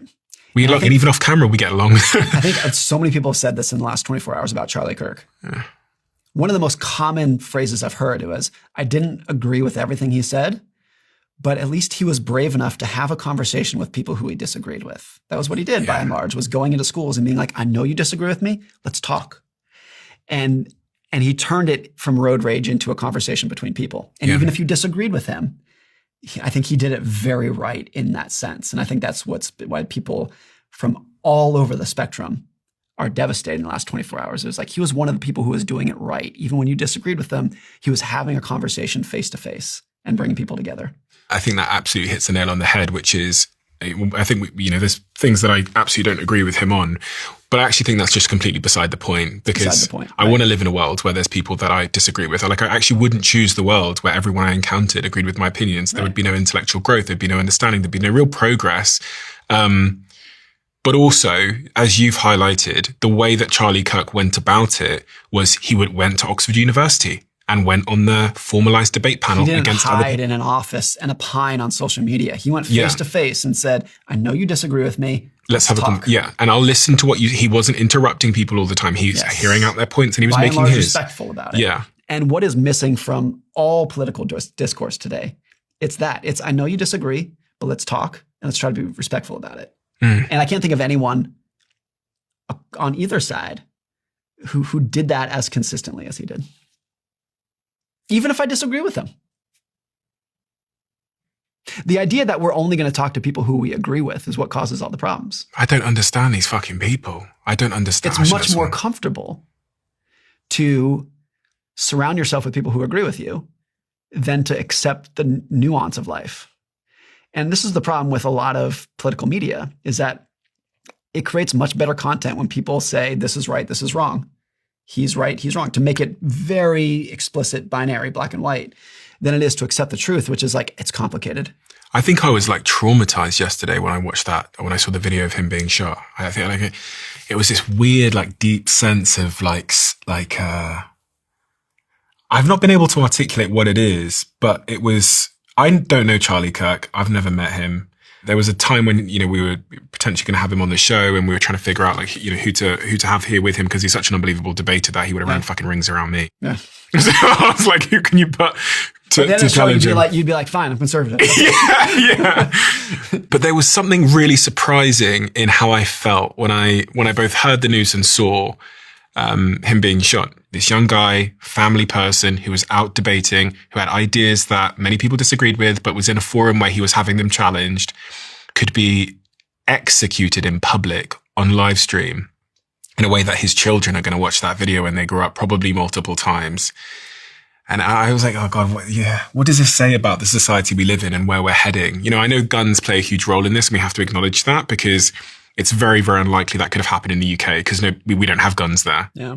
So you could have thrown a rock or something, but you couldn't have killed the guy.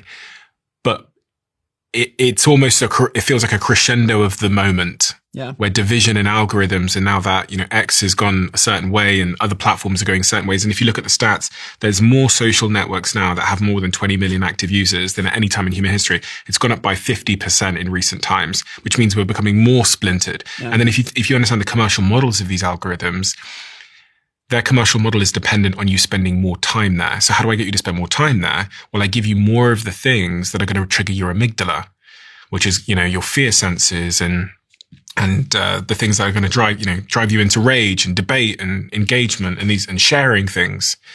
And so I don't know. I wonder if there's a way back from here. I have an optimistic view, and this is not a forecast because I don't have 100% faith in this, but there are endless examples in history when people discount how powerful cycles can be. And so my hope, it's not even a forecast, it's a hope, is that 15 or 20 years from now, we look back at this era as when things bottomed politically from which we grew out of, we improved. And we're going to look back and be like, man, the 2020s were so bad and we were so divided, but that was also a bottom that we came out of, like a generational bottom. And that sounds crazy today, but that's always been the case. If you and I were talking about the economy in the 1930s, it would have been preposterous, completely insane to say the 1950s are going to be the greatest, most unbound prosperity, middle-class prosperity we're ever going to have. That would have seemed insane. If this was the 1970s and we just had a raft of political assassinations in the 60s, John F. Kennedy, Martin Luther King, Robert F. Kennedy, and then Richard Nixon is impeached and resigned for Watergate, it would have been completely insane for you and I to say, hey, you know what? The 80s and 90s are going to be an era of political stability and political faith and trust in government. It would be insane. Like, it's always when things are the lowest that you feel like you're never going to recover. But if you understand how cyclical things can be, it's usually the case that looking back, you're like, man, it was bad, but looking back, that was the bottom. And I have no idea if the bottom was yesterday or if it's going to come 10 years from now. But I would bet that the most likely scenario, whenever that bottom comes, is that we will look 15 or 20 years back and be like, that was terrible. And at that moment, everyone assumed it would go on forever. But looking back, that was actually a bottom when enough people came together and said, stop, this is too much. The forces that we've gone too far in the other direction. We need to come around from them. It is always impossible in real time to wrap your head around that and to forecast it. It's only looking back that you're like, yes, that was that there was the bottom. And you can see things getting so bad. Trust in government is so low. Polarization is so high. That would not surprise me in the slightest if we look 20 years from now and be like, oh, things got better.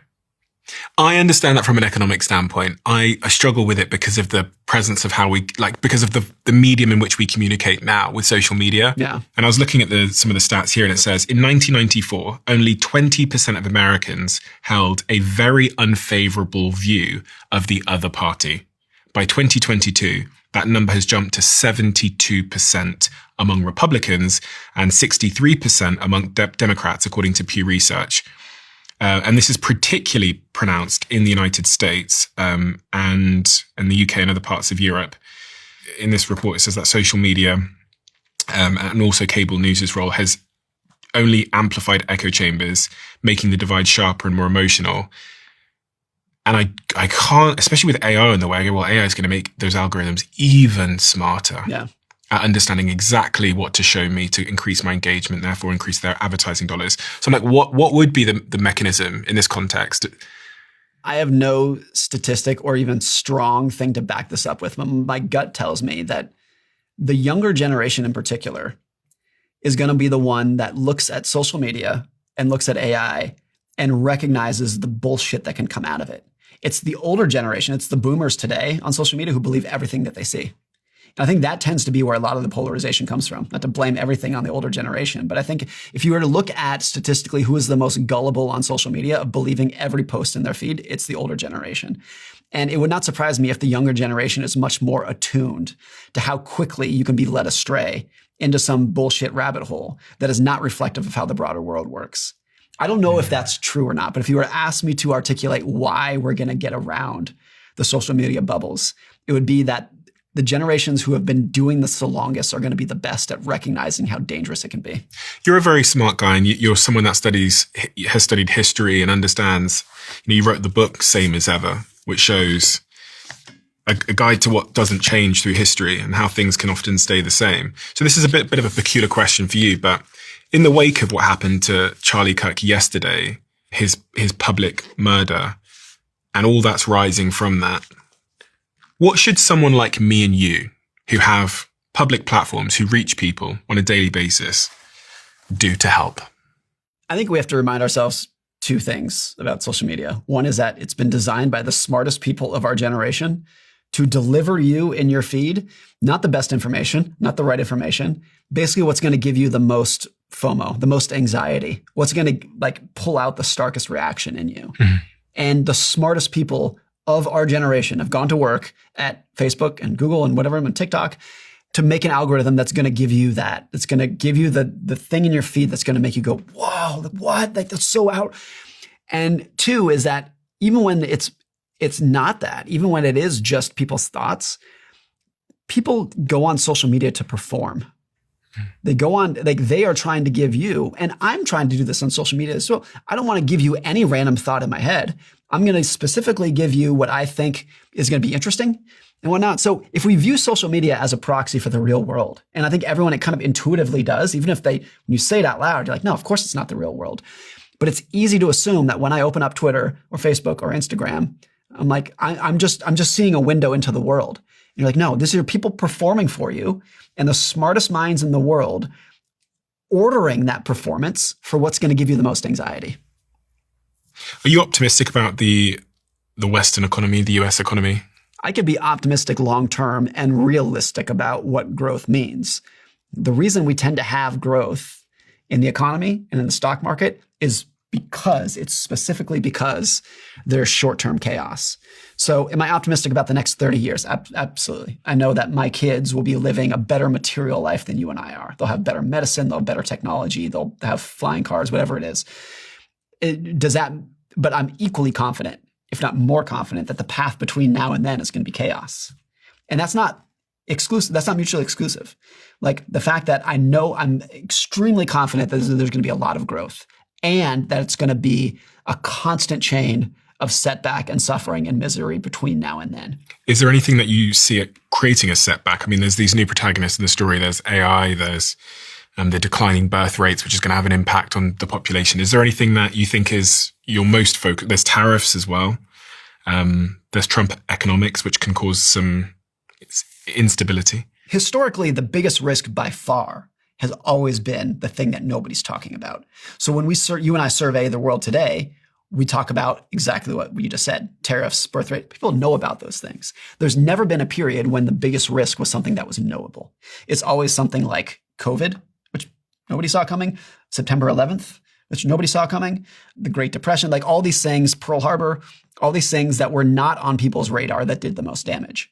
And so it's not that I don't worry about tariffs or that I don't worry about birth rates. I do, but I would guarantee you that the worst economic story of the next 10 years, the biggest risk is something that you and I are not talking about whatsoever. It's a risk that's going to come completely out of the blue. That is not in any newspaper. It's not in any podcast. That's going to be the biggest risk. Is there a particular chapter in The Psychology of Money, which was the book that sold, I hear, almost 10 million copies and had a profound impact on my life and my family's life? Is there a particular story or chapter in this book that is your favorite? I think the chapter on reasonable versus rational, which to very quickly summarize it is, don't pretend like you are purely rational and you're a spreadsheet and your financial decisions have to like make perfect sense. Everyone is a little bit flawed, a little bit emotional, different family situations, different goals. As long as your financial decisions are merely reasonable, that's good. And I think a lot of people, for me and for a lot of people, they're like, oh, thank you for giving me permission because I have this quirky thing that I do with my money and it doesn't make any sense, but it's reasonable and it makes sense for my personality. And like, as long as it's reasonable, like don't be unreasonable, but don't think that every one of your financial decisions has to add up perfectly in a spreadsheet. You want to use money as a tool for a better life. And there's many different ways to do that, a lot of which might make sense to me, but not make sense to you or vice versa. And so that's fine. And so I think that to me of just like, hey, this is not an exercise in a spreadsheet where I'm just trying to make sure all the numbers add up. I'm just trying to use money to be a little bit happier and to sleep better and to give myself, my family a little bit of a better life. Even if it doesn't always make sense, it's as a tool to give me a better life. If money is a tool for happiness, I guess you have to get really clear, which you talk about in your new book, The Art of Spending Money. You have to get really clear on what your goal is. And I think most of us have never actually done an exercise to get clear on that. Yes. Which is quite shocking. Jeff Bezos talks about this in a way that I think was really profound, where he's like, he thought about building Amazon with what he called the regret minimization framework, which was he envisioned himself being 90 years old or whatever on his deathbed and looking back. And he said, the goal for life was to be on your deathbed and have as few regrets as possible. And he said, if he started Amazon and it failed, he would not have regretted that. But if he never tried to start it, he would regret it. And so it was an easy, of course he has to do it because he wants to have as few regrets as possible. But I just think that very simple framework of the overarching goal in life, if you have like, what is the base of the pyramid for how to live a good life? You want to have as few regrets as possible. Not take as few risks as you can, just have as few regrets as possible. And I think what's hard is that people, by and large, don't have a good concept of what they will regret. It's easy to do because a lot of things kind of compound slowly. So if you eat a poor diet, or if you're like not treating your friends as well as you should, that's like a slow thing. You might regret it eventually, but you're going to look back. But in real time, you don't really understand what you're doing. So to have a good sense of what you're going to regret is a difficult thing. But to me, that's the ultimate goal in life. There is I heard the story one time of a guy who his last words on his deathbed were "so much wasted time." Those are his last words. And I remember thinking, like, that's as worse. That's as bad as it comes. To be on your deathbed and look back and being like, man, what a regret. It's just filled with regrets of the things you didn't do, of the way that you treated people, of the risks that you didn't take. And so I think that if there is an overarching philosophy, it's that. And I ask myself a lot, like, do I have a good sense of what I'm going to regret? And for every decision that I make, do I ask myself, will I regret doing or not doing this thing? Easier said than done, but something I think about a lot. I think it's generally just hard for us to appreciate that there will be a future self. I was reading a study where they put people in these MRI scanners and then asked them to think about themselves and then a celebrity and then themselves in 10 years' time. And when they thought about themselves, a certain part of the brain lit up. When they thought about a celebrity or themselves in 10 years' time, a different part of the brain lit up, which kind of makes you think that our future self is a stranger. Yeah. And so we act, and I think this about the people that I sit here with. I think probably most of the people that I sit here with learning from, if you could like distill it down to why they're here, it's because they were able to think about themselves in 10 years' time. Yeah. They were able to, so they became an athlete and trained, or they became a CEO, or they became an expert in something. They were able to like think, and they got through the PhD and all that. I don't know. There's a great quote from Jerry Seinfeld. He says, self-control is empathy with your future self. It's, you are making a decision to either do or not do something today because you have respect for your future self and you care about your future self. You know there's going to be a Stephen 10 years from now, and you want to do something today with compassion for that person 10 years from now. I'm guessing kids help in some regard because they give you a future to think about. Yeah. Right? Something that's going to outlive you, and you want to teach them something and push them into becoming someone that's going to outlive you. So you're having, like, by default, you're thinking about something that's going to outlive yourself. If you've ever worked in a startup, you already know it's chaos. It's speed and it is survival. And now with AI accelerating everything, that speed has only increased. Startups are landing enterprise deals even earlier than before, but what comes with those deals is regulatory requirements, something a lot of early stage businesses aren't equipped to handle. And a SOC 2, if you know what that means, isn't always enough. When having the right kind of security is the difference between making a deal or breaking a deal, you need to have a plan in place. Vanta, who are a sponsor of this podcast, have an AI and automation system that makes it easier to meet buyer expectations in just days. And they continuously monitor your compliance so any future deals are never blocked. With AI changing regulations, their team knows exactly what's needed and when it's needed. And they've built the fastest and easiest path to get you there. If you're running a startup and this appeals to you, you can visit vanta.com/CEO and get $1,000 off. That's vanta.com/CEO for $1,000 off. AI agents aren't coming. They are already here. And those of you who know how to leverage them will be the ones that change the world. I spent my whole career as an entrepreneur regretting the fact that I never learned to code. AI agents completely change this. Now, if you have an idea and you have a tool like Replit, who are a sponsor of this podcast, there is nothing stopping you from turning that idea into reality in a matter of minutes. With Replit, you just type in what you want to create, and it uses AI agents to create it for you. And now I'm an investor in the company, as well as them being a brand sponsor.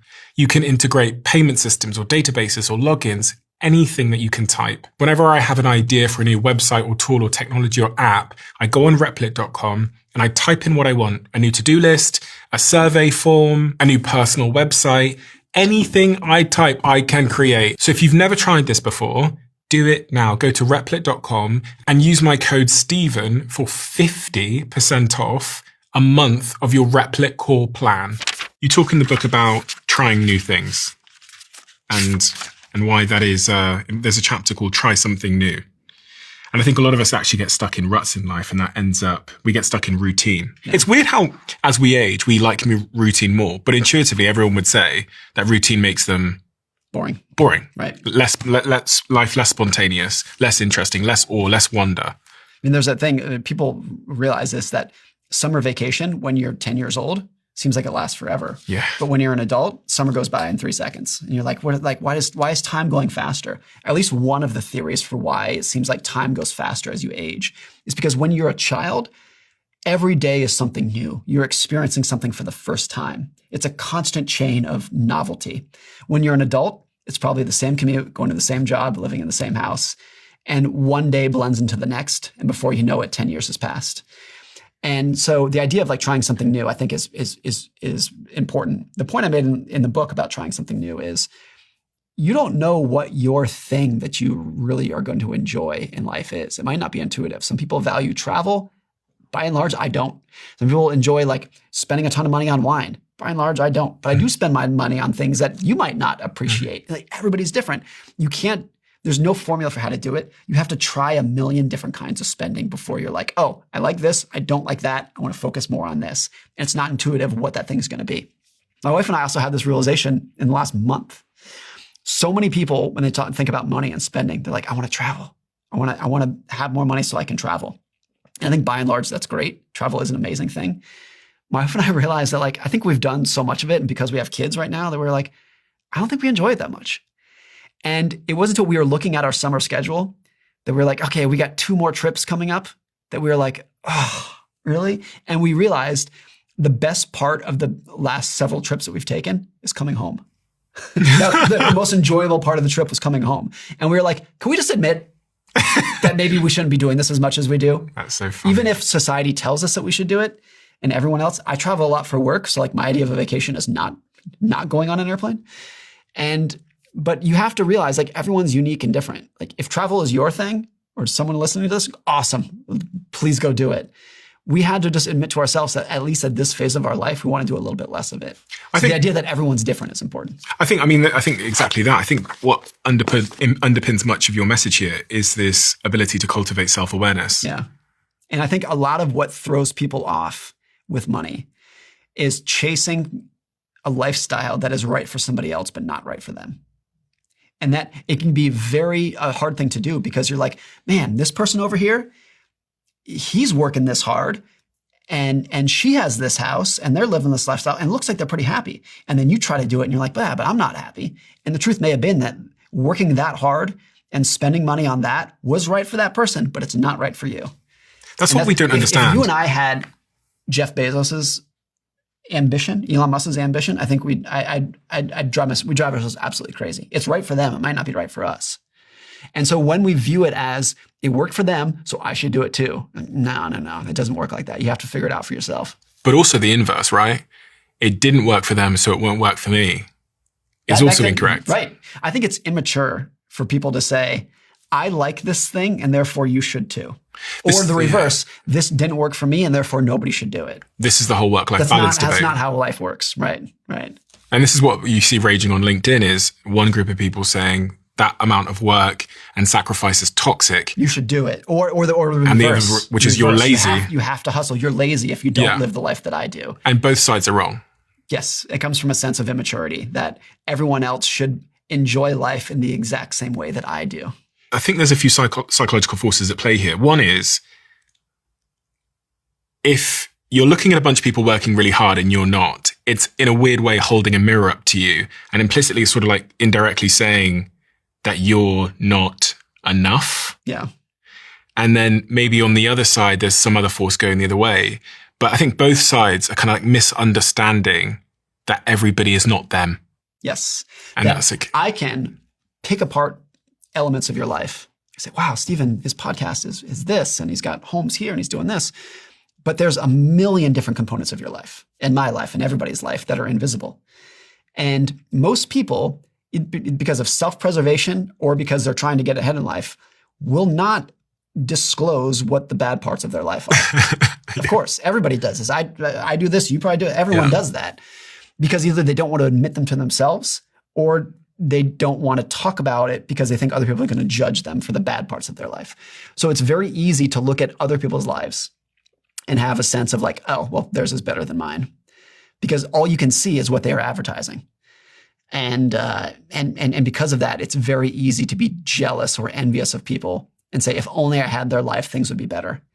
And part of it is good. Part of it's good for me to look at, be like, man, Steven's been so successful doing this kind of content. Maybe I should do. That's motivation. But once I say their life looks better than mine, and if only I had what they had, I would be happier, is a very treacherous path to go down. Jack is the producer on the show. He's done the show with me since the very beginning of us launching on YouTube. And so he understands the intricacies of my life very well. He understands my business. He understands, what it takes and the trade-offs. So Jack, would you want my life? Absolutely not. No hesitation there. There's no world where like I could even imagine being in your world. The amount of people that are bidding for your attention on a daily basis is mind-blowing to me. The podcast is like such a huge part of your life, but the fact that I barely hear from you on like a weekly basis can probably put into a little bit of perspective how much you have on your plate. I just like couldn't imagine having the magnifying glass on me that much. That the whole world is kind of looking at me and thinking, like, has an opinion on you. Mm-hmm. And you run lots of businesses, so you almost have to perform a little bit. And I think I see the worst of you, and I actually take that a huge compliment because you can be yourself around me. I remember the time when you had to schedule your lunch. Oh, I still schedule my lunch. It doesn't happen, but I schedule it. You schedule it because you like don't get time for your lunch. Like you went out of here, you went to the toilet, and people are asking you questions in between going from here to the toilet. It's stuff that needs to be asked, but that is your life. That's the kind of thing that you've gone into. And I don't know if that kind of answers your question. I could probably go on for a long, long time, but You should do a whole episode. Yeah. This to you. Do you know, I've got last question then. So I've got 2 more questions. But the next question is, do you think I'm happy in my life? Yes. I don't think you're content. Mm-hmm. I think you're happy, but I don't think you're content. Yeah. And what do you mean by content? Like, what do you mean by content? You're always trying to chase the next thing.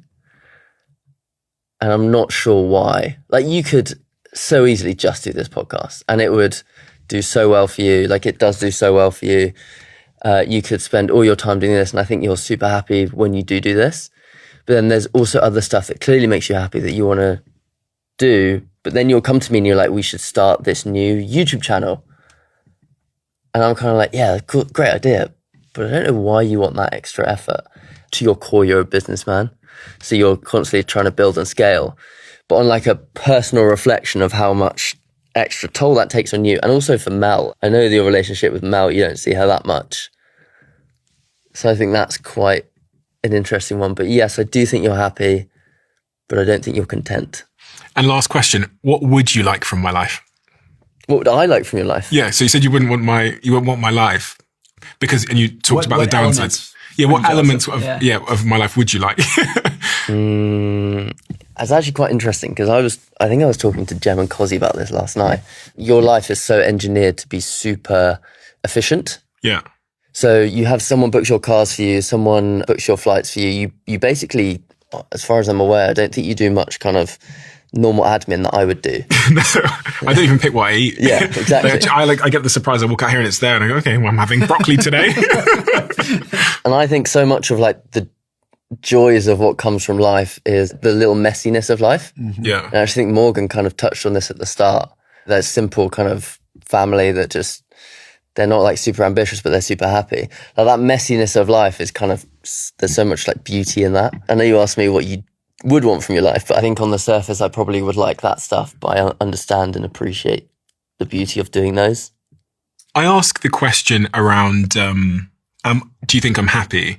Because even though you heard all of that stuff and you go, fuck me, this guy, like he doesn't have much time and he's always working. And like we took a toilet break, which the audience probably won't know. But yeah, as I walked out of there, two different team members came up to two different issues. Yeah. They said, someone wants to come on the podcast tonight. I've got this huge meeting in New York City tonight with this major investor for 4 hours. Then they asked me in the hallway, they said, do you want this major guest to come on the show tonight or to cancel this huge meeting with this And you have investor? to make the decision in 4 seconds. 4 seconds. Right. So you saw me sit down and go, tell the team yes. I did see Which that, was me yes. making that executive decision. And I was on my phone for 2.5 seconds trying to make the decision. But it also means that date night is if impacted with my girlfriend. So like that was a little representation of my life. And I asked Jack if he thinks I'm happy, because my opinion, and I could be living in a delusion, is that I am happy. And the way that I would hazard a guess that I'm happy is I'm not unhappy, and I don't have unhappiness.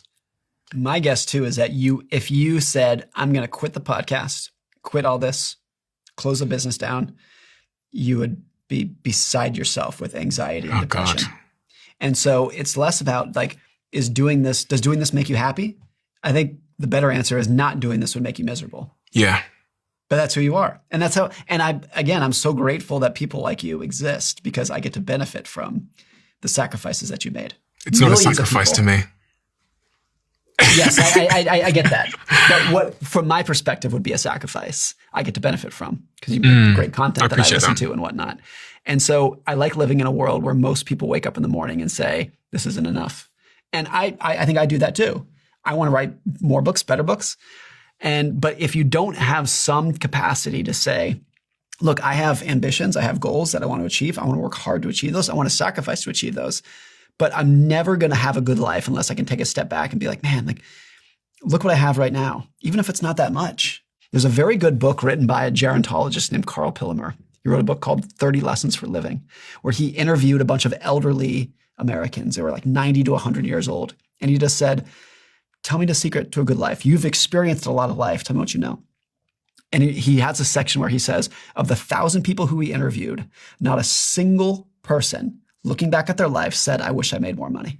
Not a single person said, I wish I would picked a career that paid more money. Not one. But almost every single one of them, looking back at their life, said, I wish I was nicer to people. I wish I was more helpful to my friends. I wish I spent more time with my family. That was universal. So if you want to talk about like regrets, what are you and I most likely to regret when we're 90? It's not making more money. It's spending time with the people around us that we love and appreciate. I find myself switching between states. And sometimes it's because of a thought, but I find myself switching between these states of being like in a moment and in a mode of gratitude. So last night I did the Jimmy Fallon show here in New York. My team were there. It was this really wonderful moment. I woke up this morning feeling incredibly grateful. Last night I was like listening to some of my favorite music. I felt incredibly grateful and really happy. And then I know that I'm going to switch into the lack of contentment that Jack's referring to. Happiness is always a 5-minute emotion. Yeah. And like today I'm back to business and it's like build.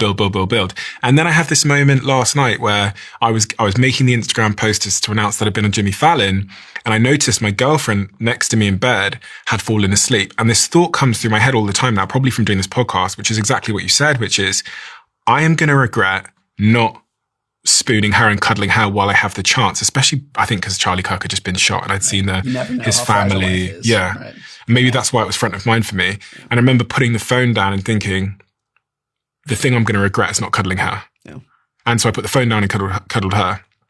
And so, yeah, I'm strange, I think, because I flock between these states. Yeah. And sometimes on an hourly basis, sometimes on a daily basis, sometimes on like a minute by minute basis. The fact that you're just merely aware of those states and the false story that those states can tell you puts you way ahead of most people. I think to some extent that there's an interesting book called 10% Happier, and it's about meditation. And the title came from, everyone's like, oh, can meditation change your life? And his point was like, it can make you 10% happier. But like, that's pretty cool. And I think that's true for money as well. Of like, can it completely change your life and turn you into a much better person and way happier? Like, I kind of feel like no, but like it can make you 10, maybe 20% happier in life. I think that's probably right.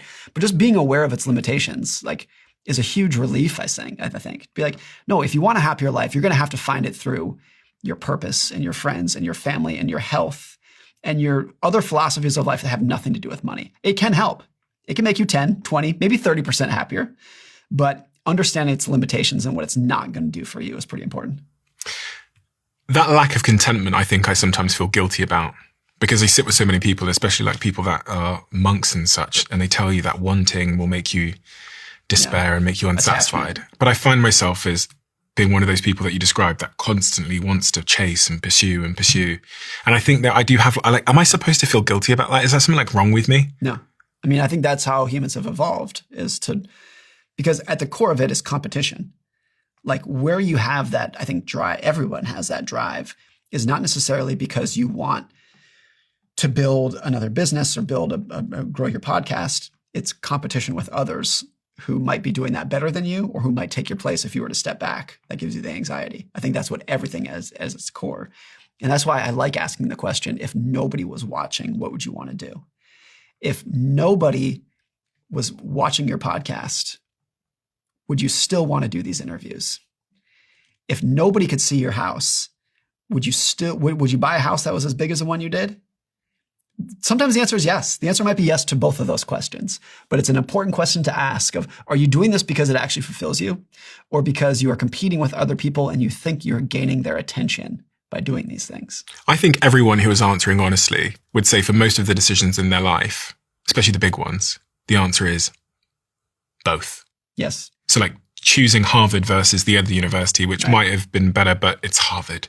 Yeah. Or buying the house where you bought it, or that watch that you bought, or the Apple Watch instead of the whatever. And signaling is important. You can't just discount it, because if you want, to attract the right friends, the right spouse, the right employers, there's a signaling aspect. A college degree is signaling. It's not the education you obtained. You're giving a signal to an employer that for 4 years I showed up and did the material and got the right answers.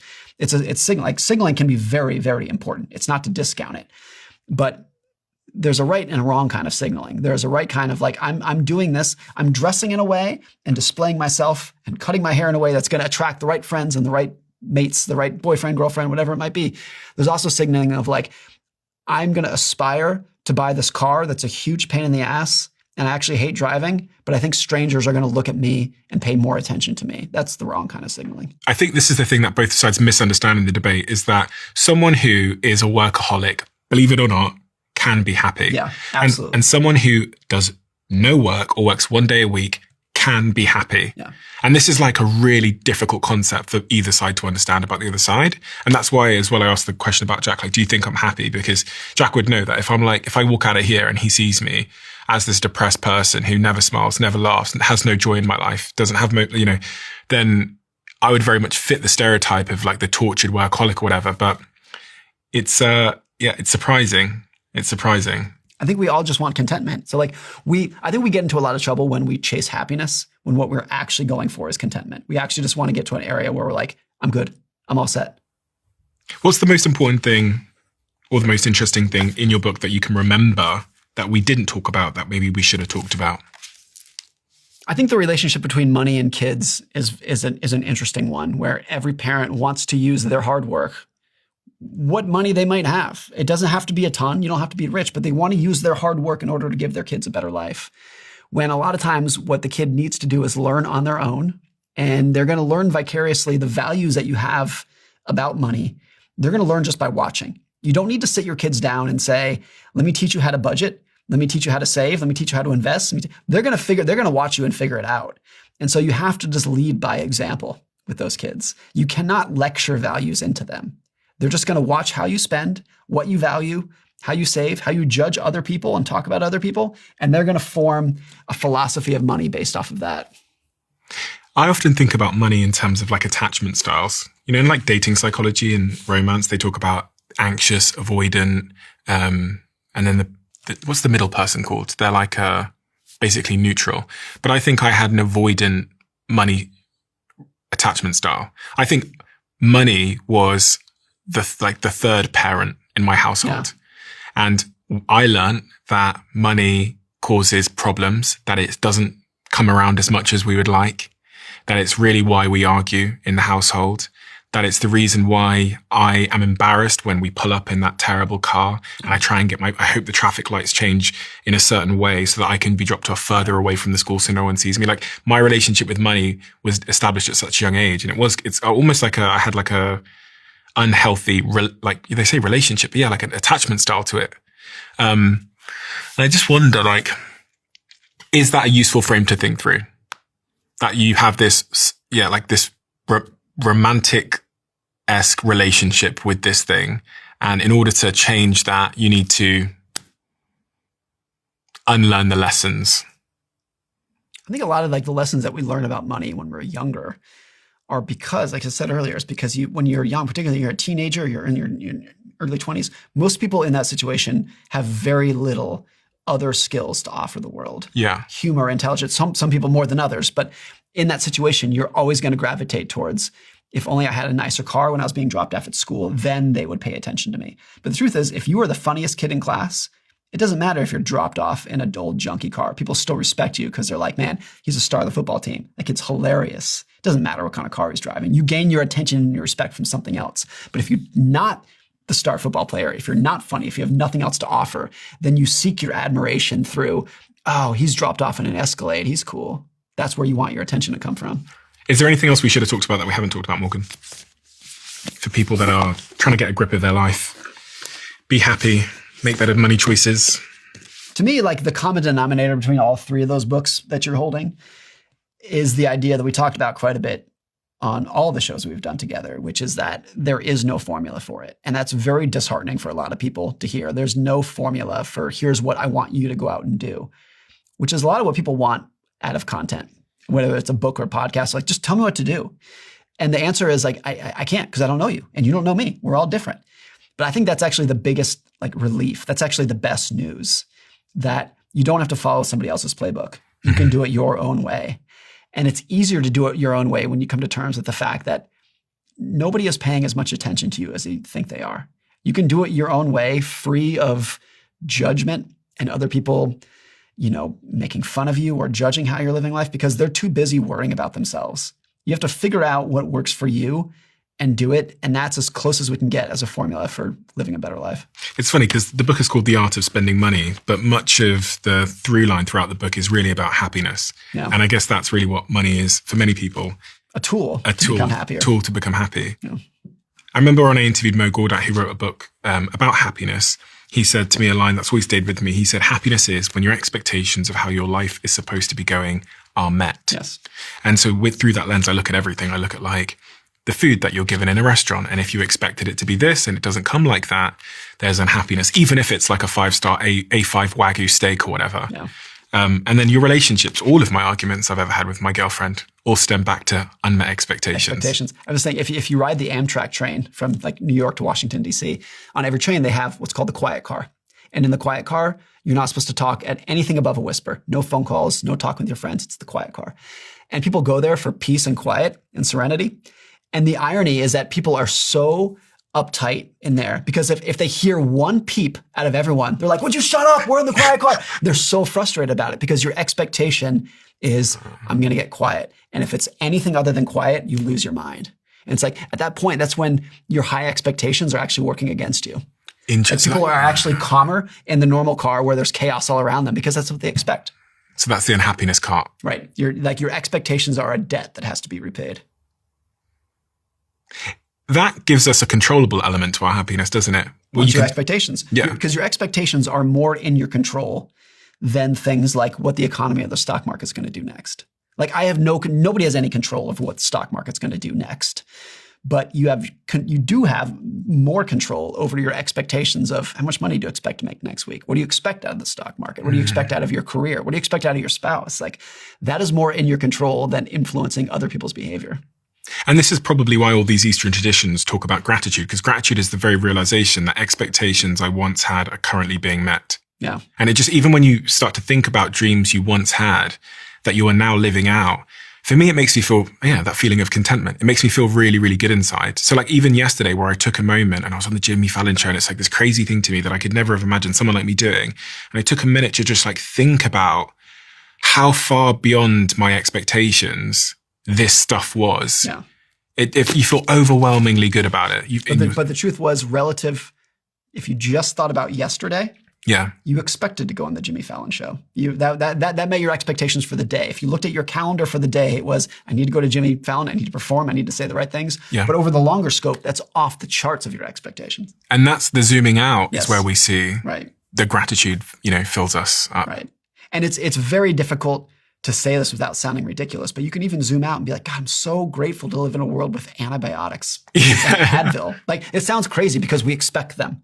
Whenever we take penicillin, we're like, yeah, like it's just a thing that exists. But could you imagine living in a world without that, as 99% of humanity did before us? Like, it's impossible to think of like the most basic things that we take advantage of. But that's where gratitude, like, you have to zoom out to become more grateful to these things. And you're not going to be content until you can exercise that level of gratitude. You said something earlier which dovetails into this, where you said that at different levels, people will aspire, the billionaire wants 2 billion. And I was reading a study many years ago that said roughly all the way up the income wealth spectrum, people want like 3 times more than they have now to be happy. Is what seems like the amount that's going to keep you happy. So if you have $10,000, people are like, once I have 20, then I'll be good. And if you have $20 million, people are like, 40 seems like the right amount. It's always 2 or 3 times what you have. And that's just the intentional creation of an expectation gap. It's like creating misery for yourself. Yes. It's this idea that like, if only I had a little bit more money, then these problems that I have, this anxiety, this unfilled hole that I have will finally be filled. And it's a lie we tell ourselves, of course. And everyone listening right now has that. Everyone has a number in your head where you think, if I got there, then it'd be good. I have that. You have that. Yeah. We all do. Yeah. And if you and I have met that number, previous versions of that number, it's the same thing. We're like, okay, but double would be great. Double would be awesome. I met someone the other day whose annual income is almost exactly 2x mine. We were being very open with each other. He's a good friend of mine.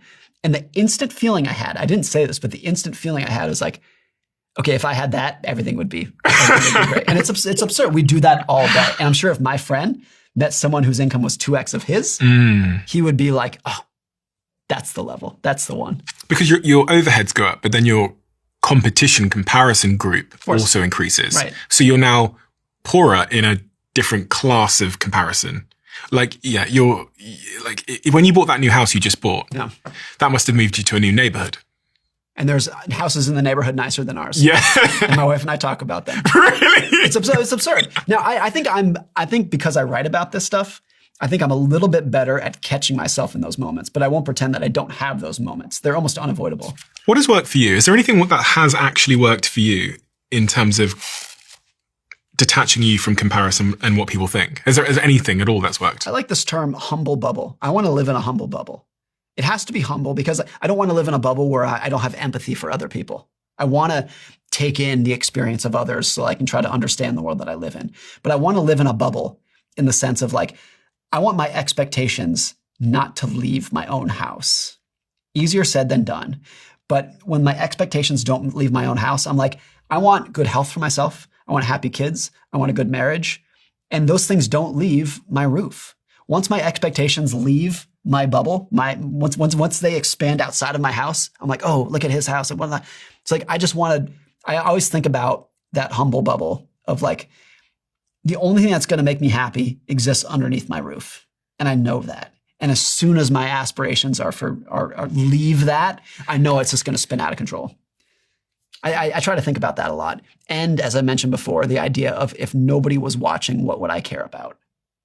That's the most powerful exercise to me. If nobody could see anything that I was doing, how would I choose to live? I've always wanted to counter this point with some thinking, which is, but if I put myself in a higher status position, I'm going to get more opportunities, which means more money, which is then going to better allow me to focus on utility. Not that that's how it ever plays out for anybody. Yeah. But the thinking is, well, actually status does equal revenue. Yeah. In a lot of the world. And revenue can give you independence. Yeah. I think that's right. I think to many extents, that's been my goal. How can I be successful in my career so that I can make enough money to not have to work in the career anymore? Like, it's not that stark, but it's kind of like that. The flaw in it is that I like writing. You like podcasting. Mm-hmm. And so if we get more successful, like I'm not chasing success so that I can stop doing what I'm doing. I just want to do things that I enjoy. We have a closing tradition where the last guest leaves a question for the next, as you know. Do you have major regrets in life? Then it says, they prove no real purpose. Do you still have regrets? Nothing huge. There are some regrets. I was thinking about this the other day. My wife and I, we have 2 kids, and we're done having kids. And there's part of me that's like, what would have life been like if I had 4 kids? 3 kids. If we'd done that, like both of my kids have given me so much meaning and purpose. And I wonder what a life would have been like if it had fed more. And I can't imagine having just 1 kid. I can't imagine just having 0 kids. But there's an alternative life in which I had 4 or 5 kids. And life gets crazy at that point. And that's not a regret. But you realize, like, once you've kind of closed that door on your life, you're like, man, what would have life been if I had done it differently? Because it's given me more purpose than anything that I ever could have imagined. And I could have had more. And maybe it would have been worse. But I wonder what that would have been. I think it's not until we've chosen to close that door, that chapter of our life, that we're like, man, what if I had done it a little bit differently? Do you wish you had frozen embryos? No. Because that would have kept the door open theoretically. Not really, because I think there is a point of like, you need youthful energy to be a parent. I couldn't imagine having a newborn at 50 or 60. I think you need the energy of a 30-year-old or 25 or a 30-year-old to do that. And it's not a regret because I'm very satisfied with the family that I have now. But it's one of those things of like, you realize there's an infinite number of paths your life can go down. And we could have had no kids. We could have had 4 kids. We chose this path, but it's one of just one. It's one of multiple paths that it could have gone down. Morgan, thank you. Thank you for doing what you do. You're my favorite author of all time. And I think I've told you this before, but it's the way that you write. I find it so unbelievably engaging. The message within your book is a profound one. All of your books are profound ones, but it's actually the way that you tell the stories. And if anybody's listened to you speak today, they'll understand exactly what I mean. Your books are a mirror of that. The Psychology of Money, as I told you before, is the book that changed my financial life. The one book my brother, who's a very smart person, told me to read. And there's no wonder that it's one of the best-selling books of all time. I think it might be the best-selling book of all time in its category. And your new book, The Art of Spending, continues on the same trend. Incredibly accessible, incredibly engaging, incredibly human. But within there's a profound lesson that stands the chance of changing our lives for the better. So I highly recommend everybody goes and gets this book, The Art of Spending Money, which comes out tomorrow. October 7th. October 7th. So I'm going to link it below for anybody that wants to grab a copy of this book. And if you're someone that does want a happier life, it is a book about spending, but it's also more broadly a book about happiness and regret. And it tells stories that allow you to make better decisions in your life. And it's through stories, not through frameworks alone or data, that I think we're most influenced. And you can probably relate to this if you're listening to this. You probably have heard stats before. You probably know you should save. But it's sometimes hearing real stories from real people that stick into your amygdala and create that behavioral change. And that's exactly how Morgan writes. He writes through the context of great stories that stand the chance of changing your life. So it's a wonderful, wonderful book to read, and I highly recommend you do. Thanks so much for having me. Thank you so much, Morgan. Hope to see you again sometime soon. Likewise.